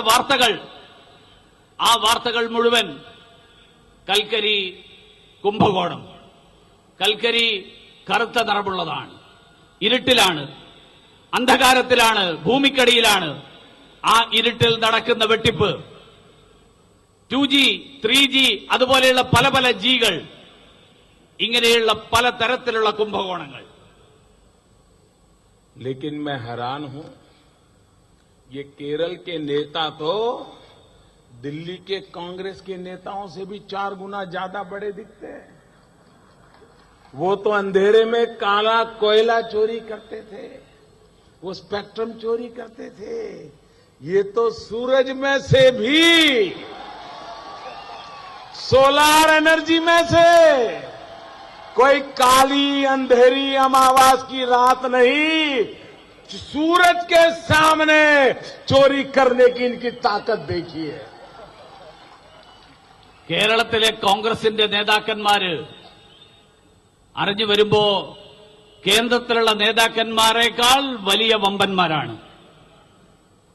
കേന്ദ്രത്തിലെ നേതാക്കന്മാര് ഇരുട്ടിൽ, ഭൂമിക്കടിയിൽ പോയി ഇരുട്ടിലാണ് കൽക്കരി കുംഭകോണം നടത്തിയത്, കൽക്കരി വെട്ടിപ്പ് നടത്തിയത്, കൽക്കരി മോഷണം നടത്തിയത്. അവര് സ്പെക്ട്രമാണ് അവര് വെട്ടിപ്പ് നടത്തിയത്. പക്ഷെ കേരളത്തിലെ കോൺഗ്രസ് നേതാക്കന്മാര് സൂര്യന്റെ വെളിച്ചം, ആ വെളിച്ചം, സൂര്യന്റെ ഊർജം, ആ ഊർജമാണ് മോഷ്ടിക്കാൻ ശ്രമിച്ചത്, അതിനാണ് കൊള്ള നടത്തിയത്. അവിടെ ഇരുട്ടത്ത് കൊള്ള നടത്തുന്നവരെക്കാൾ ഇവിടെ പകൽ വെളിച്ചത്തിൽ കൊള്ള നടത്തുന്നവരാണ് ഈ കേരളത്തിലുള്ള കോൺഗ്രസ് നേതാക്കന്മാർ. आज मुझे कोई बता रहा था कि आज कांग्रेस के लोग बहुत खुश थे, एंटनी साहब डबल खुश थे. तो मैंने पूछा क्यों? तो बोले मोदी जी ने आज कासरगोड में सभा की, लेकिन हेलीकॉप्टर पर कुछ बोले नहीं. मोदी हेलीकॉप्टर पे नहीं बोले, इतने में कांग्रेस का एक दिन अच्छा गया. ഇന്ന് എന്നോടൊരാൾ പറഞ്ഞു, ഇന്ന് കോൺഗ്രസിന്റെ നേതാക്കന്മാരൊക്കെ വലിയ സന്തോഷത്തിലാണ്, AK ആന്റണി വലിയ സന്തോഷത്തിലാണ്. എന്താ കാരണം? കാരണം കാസർഗോഡ് വെച്ച് നരേന്ദ്രമോദിജിയുടെ പ്രസംഗത്തിൽ അദ്ദേഹം ഹെലികോപ്റ്റർ ഇടപാടിനെ കുറിച്ചൊന്നും പറഞ്ഞില്ല. ഒരു ദിവസം നരേന്ദ്രമോദി ഹെലികോപ്റ്ററിനെ കുറിച്ച് മിണ്ടാതിരിക്കുമ്പോ കോൺഗ്രസുകാർക്ക് അവരുടെ ദിവസം വളരെ സന്തോഷമുള്ള ദിവസമായിട്ട് മാറുകയാണ്. मैं जरा कांग्रेस के मित्रों को कहना चाहता हूं, आज दिन में सो लिए हैं, रात अब जागना पड़ेगा.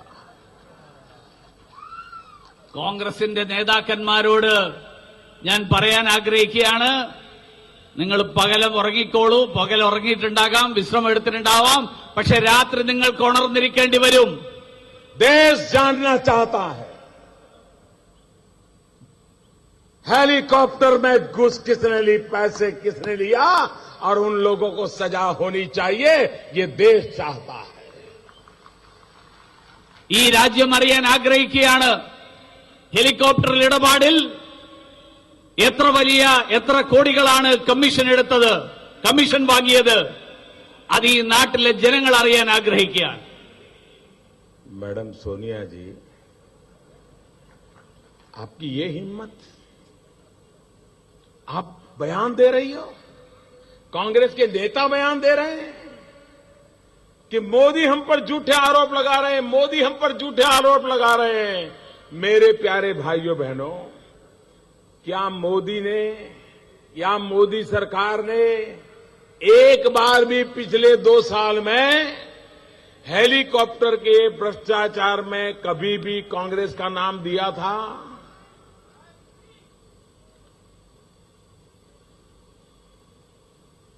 മാഡം സോണിയാജി, ഒരു കാര്യം ചോദിക്കാൻ ആഗ്രഹിക്കുകയാണ്. താങ്കൾക്ക് ഇത്തരത്തിലുള്ളൊരു ചോദ്യം ചോദിക്കാൻ എങ്ങനെ ധൈര്യം വന്നു? നരേന്ദ്രമോദി കോൺഗ്രസ് നേതാക്കന്മാരെ കുറിച്ച് അപവാദ പ്രചരണം നടത്തുകയാണ്. ഞങ്ങൾ ഈ കഴിഞ്ഞ കാലങ്ങളിൽ എപ്പോഴെങ്കിലും ഞങ്ങൾ ഈ കാര്യത്തെക്കുറിച്ച് എന്തെങ്കിലും പറഞ്ഞിട്ടുണ്ടോ? हमने एक का भी कभी नाम नहीं दिया. इन्वेस्टिगेशन एजेंसी अपना काम करती थी, नाम हिंदुस्तान में किसी ने नहीं दिया. ये तो नाम आया है इटली से. നമ്മൾ ആരുടെയും പേര് പറഞ്ഞിട്ടില്ല, ഒരാളുടെയും പേര് പറഞ്ഞിട്ടില്ല. പേര് വന്നത് ഇറ്റലിയിൽ നിന്നാണ്. मुझे बताओ भाई, जवाब देना पड़ेगा आप लोगों को. ഒരു കാര്യം അറിയാൻ ആഗ്രഹിക്കുകയാണ്, നിങ്ങൾ മറുപടി പറയണം. आपकी कोई इटली में पहचान है क्या? जरा बताइए, इटली में आपकी पहचान है क्या? നിങ്ങൾക്കാർക്കെങ്കിലും ഇറ്റലിയിൽ ആരെങ്കിലും പരിചയക്കാരുണ്ടോ? इटली में आपका कोई रिश्तेदार है क्या? നിങ്ങളുടെ ബന്ധുക്കൾ ആരെങ്കിലും ഇറ്റലിക്കാരുണ്ടോ? जोर से जवाब दीजिए. ഉറക്കെ പറയണം. इटली में आपका कोई रिश्तेदार है क्या? इटली में आप कभी गए हैं क्या? ഇറ്റലിയിൽ നിങ്ങൾ ആരെങ്കിലും എപ്പോഴെങ്കിലും പോയിട്ടുണ്ടോ? इटली में आपको कोई पहचानता है क्या? इटली में कौन किसको पहचानता है सबको मालूम है. ഇറ്റലിയിൽ നിങ്ങൾ ആരെങ്കിലും പോയിട്ടുണ്ടോ? നിങ്ങൾ ആരെയെങ്കിലും അറിയുമോ? ഇറ്റലിക്കാർക്ക് ഇറ്റലിയിൽ ആർക്കാണ് പരിചയമുള്ളത് എന്ന് എല്ലാവർക്കും അറിയാം. और इटली की हाईकोर्ट नाम दे रही है, और इसलिए सवाल खड़ा हुआ है कि देने वाले तो जेल चले गए, अब लेने वालों की बारी कब आ रही है, इसकी चर्चा हो रही है. ഇറ്റലിയിലെ ഹൈക്കോടതിയാണ് പേര് പറഞ്ഞത്. കൊടുത്തവൻ അകത്തായി, വാങ്ങിയവൻ എപ്പോഴകത്താവും എന്നുള്ളതാണ് ഇനിയുള്ള ചോദ്യം. मैं तो हैरान हूं, जब चारों तरफ से हेलीकॉप्टर मंडरा रहा है, हेलीकॉप्टर की आवाज आने लगी है, तो निकल पड़े हैं लोकतंत्र बचाओ, लोकतंत्र बचाओ, लोकतंत्र बचाओ. जब तक हेलीकॉप्टर नहीं आया था तब तक लोकतंत्र खतरे में नहीं था क्या? എന്ത് ചെയ്യണമെന്നറിയില്ല. ഹെലികോപ്റ്ററിന്റെ ശബ്ദം കേട്ടു തുടങ്ങിയതോടുകൂടി എല്ലാവരും കോൺഗ്രസുകാർ മുഴുവൻ പരിഭ്രാന്തിയിലാണ്. അവർ പറയാൻ തുടങ്ങി, ഹെലികോപ്റ്ററിന്റെ ശബ്ദം ഇങ്ങനെ കറങ്ങി വരുന്ന ശബ്ദം കേട്ടു തുടങ്ങിയപ്പോ ജനാധിപത്യം സംരക്ഷിക്കുക, ജനാധിപത്യത്തെ രക്ഷിക്കുക. ഹെലികോപ്റ്ററിന്റെ ശബ്ദം കേൾക്കുന്നതുവരെ ജനാധിപത്യത്തിന് ഒരു അപകടവുമില്ലായിരുന്നോ? मेरे प्यारे भाइयों बहनों, अब इस देश का बच्चा बच्चा कांग्रेस को, कांग्रेस के चरित्र को, कांग्रेस के कारनामों को जानता है. और इसलिए एक जमाना था कांग्रेस पार्टी 400 से ज्यादा लोगों को लेकर के संसद में बैठती थी, आज 40 होकर के रह गए. ये हाल इन कारणों से हुआ हुआ है. ഈ നാട്ടിലെ ഓരോ കുട്ടിക്കും അറിയാം കോൺഗ്രസിന്റെ ഈ ചരിത്രത്തെക്കുറിച്ച്. ഒരു കാലത്ത് കോൺഗ്രസ് 400-ലധികം പാർലമെന്റ് അംഗങ്ങളുമായിട്ടാണ് ഇന്ത്യൻ പാർലമെന്റിൽ അവരുടെ സാന്നിധ്യമുണ്ടായിരുന്നത്. ഇന്നവർക്ക് 40 പേരുമായിട്ടാണ് അവരിന്ന് പാർലമെന്റിലുള്ളത്. भाइयों बहनों, अब मुझे बताइए, ये लेख पर हम भरोसा कर सकते हैं क्या? ഒരു കാര്യം, ये वेस्ट बंगाल हिंदुस्तान में है कि नहीं है? ഒരു കാര്യം അറിയാൻ ആഗ്രഹിക്കുകയാണ്, ഒരു കാര്യം നമ്മൾ ആലോചിക്കേണ്ടി വരും. ഈ ഇടതുപക്ഷത്തെ നമുക്ക് വിശ്വസിക്കാൻ സാധിക്കുമോ? आप जरा जवाब പശ്ചിമ दीजिए. ഇടതുപക്ഷത്തെ നമുക്ക് വിശ്വസിക്കാൻ സാധിക്കുമോ? മറുപടി അറിയാൻ ആഗ്രഹിക്കുകയാണ്. वेस्ट बंगाल इंडिया में है कि नहीं है? പശ്ചിമ ബംഗാൾ ഇന്ത്യക്കകത്താണോ അല്ലയോ? केरल इंडिया में है कि नहीं है? കേരളം ഇന്ത്യക്കകത്താണോ? कांग्रेस पार्टी इंडिया में है कि नहीं है? കോൺഗ്രസ് ഇന്ത്യയിലാണോ? कम्युनिस्ट पार्टी इंडिया में है कि नहीं है? കമ്മ്യൂണിസ്റ്റ് പാർട്ടി ഇന്ത്യയിലുള്ളതല്ലേ? अब ये देखिए कैसा खेल खेलते हैं. बंगाल में दोस्ती करते हैं और केरल में कुश्ती करते हैं. कोई जरूरत नहीं, लोगों को समझ में आया. फिर भी समझाइए भाई. ബംഗാളിൽ ഗുസ്തിയാണ്, ബംഗാളിൽ ദോസ്തിയാണ്, സൗഹൃദമാണ്. കേരളത്തിൽ വരുമ്പോ ഇവർ തമ്മിൽ ഏറ്റുമുട്ടലാണ്, ഗുസ്തിയാണ്. यहां पर वो कहते हैं लेटपाने, ये कांग्रेस खतरनाक है, कांग्रेस चोर है, कांग्रेस ऐसी है, कांग्रेस वैसी है. और बंगाल में जाके कहती हैं कांग्रेस हमारे दोस्त हैं, इनके बिना बंगाल का भला होगा नहीं. ऐसे लोगों पे भरोसा किया जा सकता है क्या? ഇടതുപക്ഷക്കാര് കേരളത്തിൽ പറയുന്നത് കോൺഗ്രസ് അപകടകാരികളാണ്, കോൺഗ്രസ് വലിയ കുഴപ്പക്കാരാണ്, കോൺഗ്രസിനെ കുറിച്ച് എല്ലാ ആക്ഷേപങ്ങളും ഇവിടെ പറയുന്നു. പക്ഷെ ബംഗാളിൽ പോകുമ്പോ കോൺഗ്രസ് നല്ല പാർട്ടിയാണ്, കോൺഗ്രസ് നമ്മുടെ കൂടെ നിൽക്കുന്നവരാണ്. ഇവരെ നമുക്ക് വിശ്വസിക്കാൻ പറ്റുമോ? ये कांग्रेस और कम्युनिस्टों का जो राजनीतिक समीकरण है, ये पॉलिटिक्स ऑफ एडजस्टमेंट है, ये पॉलिटिक्स ऑफ कॉम्प्रोमाइज है, ये पॉलिटिक्स ऑफ करप्शन है. इनका तो तय है, एक दूसरे को मिले हुए हैं. 5 साल तुम लूटो, फिर 5 साल हम आएंगे, फिर 5 साल हम लूटेंगे, फिर 5 साल तुम आना. जब हम आएंगे तो तेरी फाइल नहीं खोलेंगे, जब तुम आओगे हमारी फाइल नहीं खोलोगे. यही कारोबार हर 5 साल का चल रहा है. ഈ രാഷ്ട്രീയം ഒത്തുതീർപ്പിന്റെ രാഷ്ട്രീയമാണ്, അഡ്ജസ്റ്റ്മെന്റിന്റെ രാഷ്ട്രീയമാണ്, അഴിമതിയുടെ രാഷ്ട്രീയമാണ്. 5 വർഷം നിങ്ങൾ ഭരിക്കുക, 5 വർഷം ഞങ്ങൾ ഭരിക്കുക. ഞങ്ങൾ ഭരിക്കുമ്പോ നിങ്ങളുടെ അഴിമതിയുടെ ഒരു കേസും അതിന്റെ ഫയലുകളൊന്നും തന്നെ ഞങ്ങൾ അന്വേഷണത്തിന് വേണ്ടിയിട്ട് വിടില്ല. നിങ്ങൾ ഭരിക്കുമ്പോ ഞങ്ങളുടെ അഴിമതിയും നിങ്ങൾ അന്വേഷിക്കരുത്. ഈ അഴിമതിയുടെയും ഒത്തുതീർപ്പിന്റെയും രാഷ്ട്രീയം അതാണ് ഇടതുപക്ഷവും കോൺഗ്രസും തമ്മിൽ ഇന്ന് നടന്നുകൊണ്ടിരിക്കുന്നത്. ये कम्युनिस्ट विकास के विरोधी है, ये कम्युनिस्ट विज्ञान के विरोधी है, ये कम्युनिस्ट प्रगति के विरोधी है. और यही तो कारण है कि जहां भी उनको सरकार चलाने का मौका मिला है वो केरल और बंगाल दोनों बर्बादी के कगार पर आकर के खड़े हैं. ഈ കമ്മ്യൂണിസ്റ്റുകാര് വികസന വിരോധികളാണ്. ഈ കമ്മ്യൂണിസ്റ്റുകാര് ശാസ്ത്ര പുരോഗതിയുടെ വിരോധികളാണ്.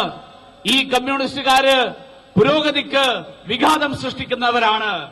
ഇവര് ഭരിക്കുന്ന കേരളവും ഇവര് ഭരിച്ചിരുന്ന ഇവരുടെ ശക്തി കേന്ദ്രങ്ങളായിട്ടുള്ള കേരളവും ബംഗാളും ആ 2 സംസ്ഥാനങ്ങളും നാശത്തിലേക്ക് കൂപ്പുകുത്തിയിരിക്കുകയാണ്.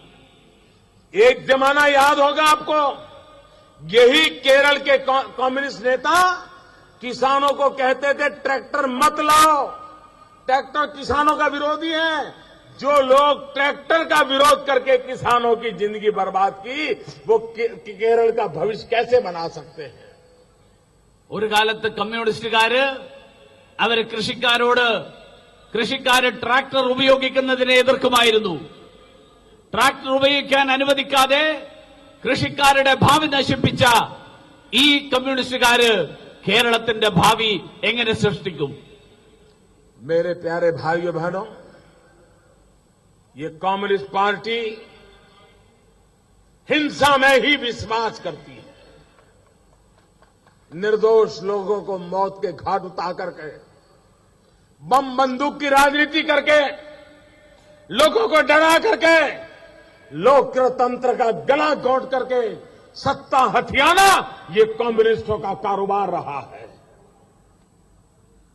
കമ്മ്യൂണിസ്റ്റുകാര് അക്രമത്തിന്റെ രാഷ്ട്രീയം അത് കൈകാര്യം ചെയ്യുന്ന ആളുകളാണ്. നിരപരാധികളെ വെട്ടിക്കൊലപ്പെടുത്തിക്കൊണ്ട് ബോംബിന്റെയും കത്തിയുടെയും ഒക്കെ രാഷ്ട്രീയം, ആ രാഷ്ട്രീയമാണ് കൈകാര്യം ചെയ്തുകൊണ്ടിരിക്കുന്നത്. ജനാധിപത്യത്തെ ഇല്ലാതാക്കിക്കൊണ്ട് ഈ നാട്ടിൽ ഭരണാധികാരം പിടിച്ചുപറ്റാൻ അതിനുവേണ്ടിയിട്ട് അക്രമത്തിന്റെ മാർഗം സ്വീകരിക്കുന്നവരാണ് ഈ നാട്ടിലെ കമ്മ്യൂണിസ്റ്റുകാർ. भाइयों बहनों, इस सारी समस्याओं का समाधान उसकी एक ही जड़ी बूटी है और उस जड़ी बूटी का नाम है विकास. सबका साथ सबका विकास. ഈ എല്ലാ പ്രശ്നങ്ങൾക്കും പരിഹാരമായിട്ടുള്ള ഒറ്റമൂലി, ആ ഒറ്റമൂലിയാണ് എല്ലാവരോടും ഒപ്പം എല്ലാവർക്കും വികസനം. और इसलिए मेरे भाइयों बहनों, मैं आपके पास विकास के लिए वोट मांगने आया हूं. आज पूरी दुनिया कह रही है एक स्वर से, पूरे विश्व में मंदी का दौर है. चाइना समेत दुनिया के बड़े बड़े देश आर्थिक संकट से गुजर रहे हैं. एक अकेला हिंदुस्तान जो 7.5% से ज्यादा ग्रोथ रेट के साथ आज दुनिया में तेज गति से आगे बढ़ने वाला देश बन गया है. ഞാൻ നിങ്ങളുടെ അടുത്ത് വികസനത്തിന്റെ സന്ദേശവുമായിട്ടാണ് വന്നിരിക്കുന്നത്. ലോകം മുഴുവൻ സാമ്പത്തിക പ്രതിസന്ധിയിൽ അകപ്പെട്ടിരിക്കുകയാണ്. ലോകം മുഴുവൻ സാമ്പത്തിക പ്രതിസന്ധിയിൽ അകപ്പെട്ടിരിക്കുമ്പോൾ ഈ രാജ്യം, ഭാരതം 7% വളർച്ചാ നിരക്ക് കാണിക്കുന്ന രാജ്യമായിട്ട് ഇന്ന് നിലനിൽക്കുകയാണ്. അതാണ് ഭാരതത്തിന്റെ പ്രത്യേകത. हमने जो विकास का रास्ता चुना है, हमारा जो सागरमाला कार्यक्रम है, उसका सबसे ज्यादा फायदा अगर किसी को होने वाला है तो केरल के समुद्री तट को होने वाला है, यहां के पोर्ट्स को होने वाला है, यहां के मछुआरों को होने वाला है, यहां के समुद्र तट के विकास के लिए होने वाला है. നമ്മുടെ വികസനത്തിന്റെ മന്ത്രമായിട്ട്, അതിന്റെ ഭാഗമായിട്ട് നമ്മൾ സ്വീകരിച്ചിരിക്കുന്ന സാഗർമാല എന്നുള്ള പദ്ധതി കേരളത്തിലെ തുറമുഖങ്ങളെ മുഴുവൻ തന്നെ പുനരുജ്ജീവിപ്പിക്കാൻ, ആ തുറമുഖങ്ങൾക്ക് മുഴുവൻ തന്നെ സഹായകരമാകുന്നതാണ്. കേരളത്തിലെ മത്സ്യബന്ധന മേഖലയിൽ പ്രവർത്തിക്കുന്നവർക്ക് മുഴുവൻ തന്നെ അവർക്കെല്ലാവർക്കും തന്നെ സഹായകരമാകുന്നതാണ്. इतना ही नहीं, हमने वाटरवे की तरफ ध्यान केंद्रित किया है. वाटरवे के कारण एनवायरमेंट को फायदा होने वाला है, गरीबों को फायदा होने वाला है, ट्रांसपोर्टेशन में फायदा होने वाला है, और उसका भी सबसे ज्यादा लाभ केरल की धरती को मिलने वाला है, जहां वाटरवे की सबसे ज्यादा संभावनाएं हैं. നമ്മള് ജലപാതകൾ വികസിപ്പിക്കാനുള്ള തീരുമാനമെടുത്തിരിക്കുന്നു. ആ ജലപാതകളുടെ വികസനത്തിലൂടെ ഈ നാടിന്റെ പരിസ്ഥിതിയെ സംരക്ഷിക്കുകയും പരിപോഷിപ്പിക്കുകയും ചെയ്യുന്നതാണ്. ഈ നാട്ടിലെ ദരിദ്രരായിട്ടുള്ള ആളുകൾ, പാവപ്പെട്ടവർക്ക് സഹായകരമായിട്ടുള്ളതാണ്. ഈ നാട്ടിലെ തൊഴിലാളികൾക്ക് കേരളത്തിന് മുഴുവൻ പ്രയോജനപ്പെടുന്ന പദ്ധതിയാണ്. കേരളത്തിന്റെ പ്രയോജനം ഈ ജലപാതകൾ വികസിക്കുന്നതിലൂടെ കേരളത്തിന്റെ മുഴുവൻ വികസനമുണ്ടാകും. കാരണം കേരളം ജലപാതകളാൽ സമൃദ്ധമാണ്, നദികളാൽ സമൃദ്ധമാണ്. बहुत सरकारें गरीबों के नाम पर बातें करने वाले आई. आपको पता तक नहीं होगा कि आज गरीब की थाली में जो चावल आता है, 1 रुपये 2 रुपये में चावल मिलता है गरीब की थाली में, और राज्य सरकारें डिंडोरा पीटती रहती हैं. हम 1 रुपये में देते हैं, हम 1 रुपये में देते हैं. सच्चाई गरीबों को तक पहुंची नहीं है. आपको जानकर के आश्चर्य होगा, ये बात पहले किसी ने बताई नहीं होगी. ये जो गरीब की थाली में सस्ते में चावल जाता है, उसमें 1 किलो पर 27 रुपये दिल्ली सरकार की तिजोरी से जाता है. तब जाकर के गरीब की थाली में सस्ते में चावल आता है. പല സർക്കാരുകളും പാവപ്പെട്ടവരുടെ പേരിൽ അവകാശവാദങ്ങൾ ഉന്നയിക്കാറുണ്ട്. ഇന്ന് നമ്മുടെ രാജ്യത്തെ പാവപ്പെട്ടവർക്ക് അവരുടെ ഭക്ഷണത്തിന് വേണ്ടിയിട്ട് 1 രൂപയുടെയും 2 രൂപയുടെയും ഒക്കെ ചിലവിൽ അവർക്ക് ഭക്ഷണം കിട്ടുന്നു. അതിന്റെ പേരിൽ പല സംസ്ഥാന ഗവൺമെന്റുകളും വലിയ അവകാശവാദങ്ങളും അവരുടെ നേട്ടങ്ങളുമായിട്ട് അവര് പ്രഖ്യാപിക്കാറുണ്ട്, അവര് അവകാശപ്പെടാറുണ്ട്. പക്ഷേ ഈ നാട്ടിൽ പാവപ്പെട്ടവർക്ക് ലഭിക്കുന്ന സൗജന്യ നിരക്കിൽ അവർക്ക് 1 രൂപയ്ക്കും 2 രൂപയ്ക്കുമൊക്കെ ആഹാരം കിട്ടുമ്പോൾ ഓരോ 1 കിലോ ഭക്ഷണത്തിനും 17 രൂപ കേന്ദ്ര സർക്കാരിന്റെ ഖജനാവിൽ നിന്ന്, ആ ഖജനാവിൽ നിന്ന് നൽകുന്നത് കൊണ്ടാണ് ഈ നാട്ടിലെ ദരിദ്രരായിട്ടുള്ളവർ, പാവപ്പെട്ടവരായിട്ടുള്ളവർ വിശപ്പറിയാതെ അവർ ജീവിക്കുന്നത്. और इसलिए मेरे केरल के भाइयों बहनों, गरीबों के कल्याण के लिए, नौजवान को रोजगार के लिए, केरल के विकास के लिए मैं आज आपसे आग्रह करने आया हूं कि आप भारतीय जनता पार्टी और एनडीए के हमारे साथियों को वोट देकर के हमें केरल की सेवा करने का मौका दीजिए. അതുകൊണ്ട് കേരളത്തിന്റെ ഭാവിയെ കരുതിക്കൊണ്ട്, കേരളത്തിന്റെ വികസനത്തിന് വേണ്ടി, കേരളത്തിലെ ചെറുപ്പക്കാരുടെ അവരുടെ ഭവിഷ്യം, അവരുടെ ഭാവി, ആ ഭാവി സുരക്ഷിതമാക്കാനായിട്ട് ദേശീയ ജനാധിപത്യ സഖ്യത്തിന് വോട്ട് നൽകിക്കൊണ്ട് ഭാരതീയ ജനതാ പാർട്ടിയെ, ദേശീയ ജനാധിപത്യ സഖ്യത്തെ പിന്തുണയ്ക്കണമെന്ന് ഞാൻ അഭ്യർത്ഥിക്കുകയാണ്. നമുക്കു വേണ്ടി, നലേക്കു വേണ്ടി, നമുക്കു ഒന്നിച്ചു, നിങ്ങാം എൻഡിഎക്കു ഒപ്പം. बहुत बहुत धन्यवाद.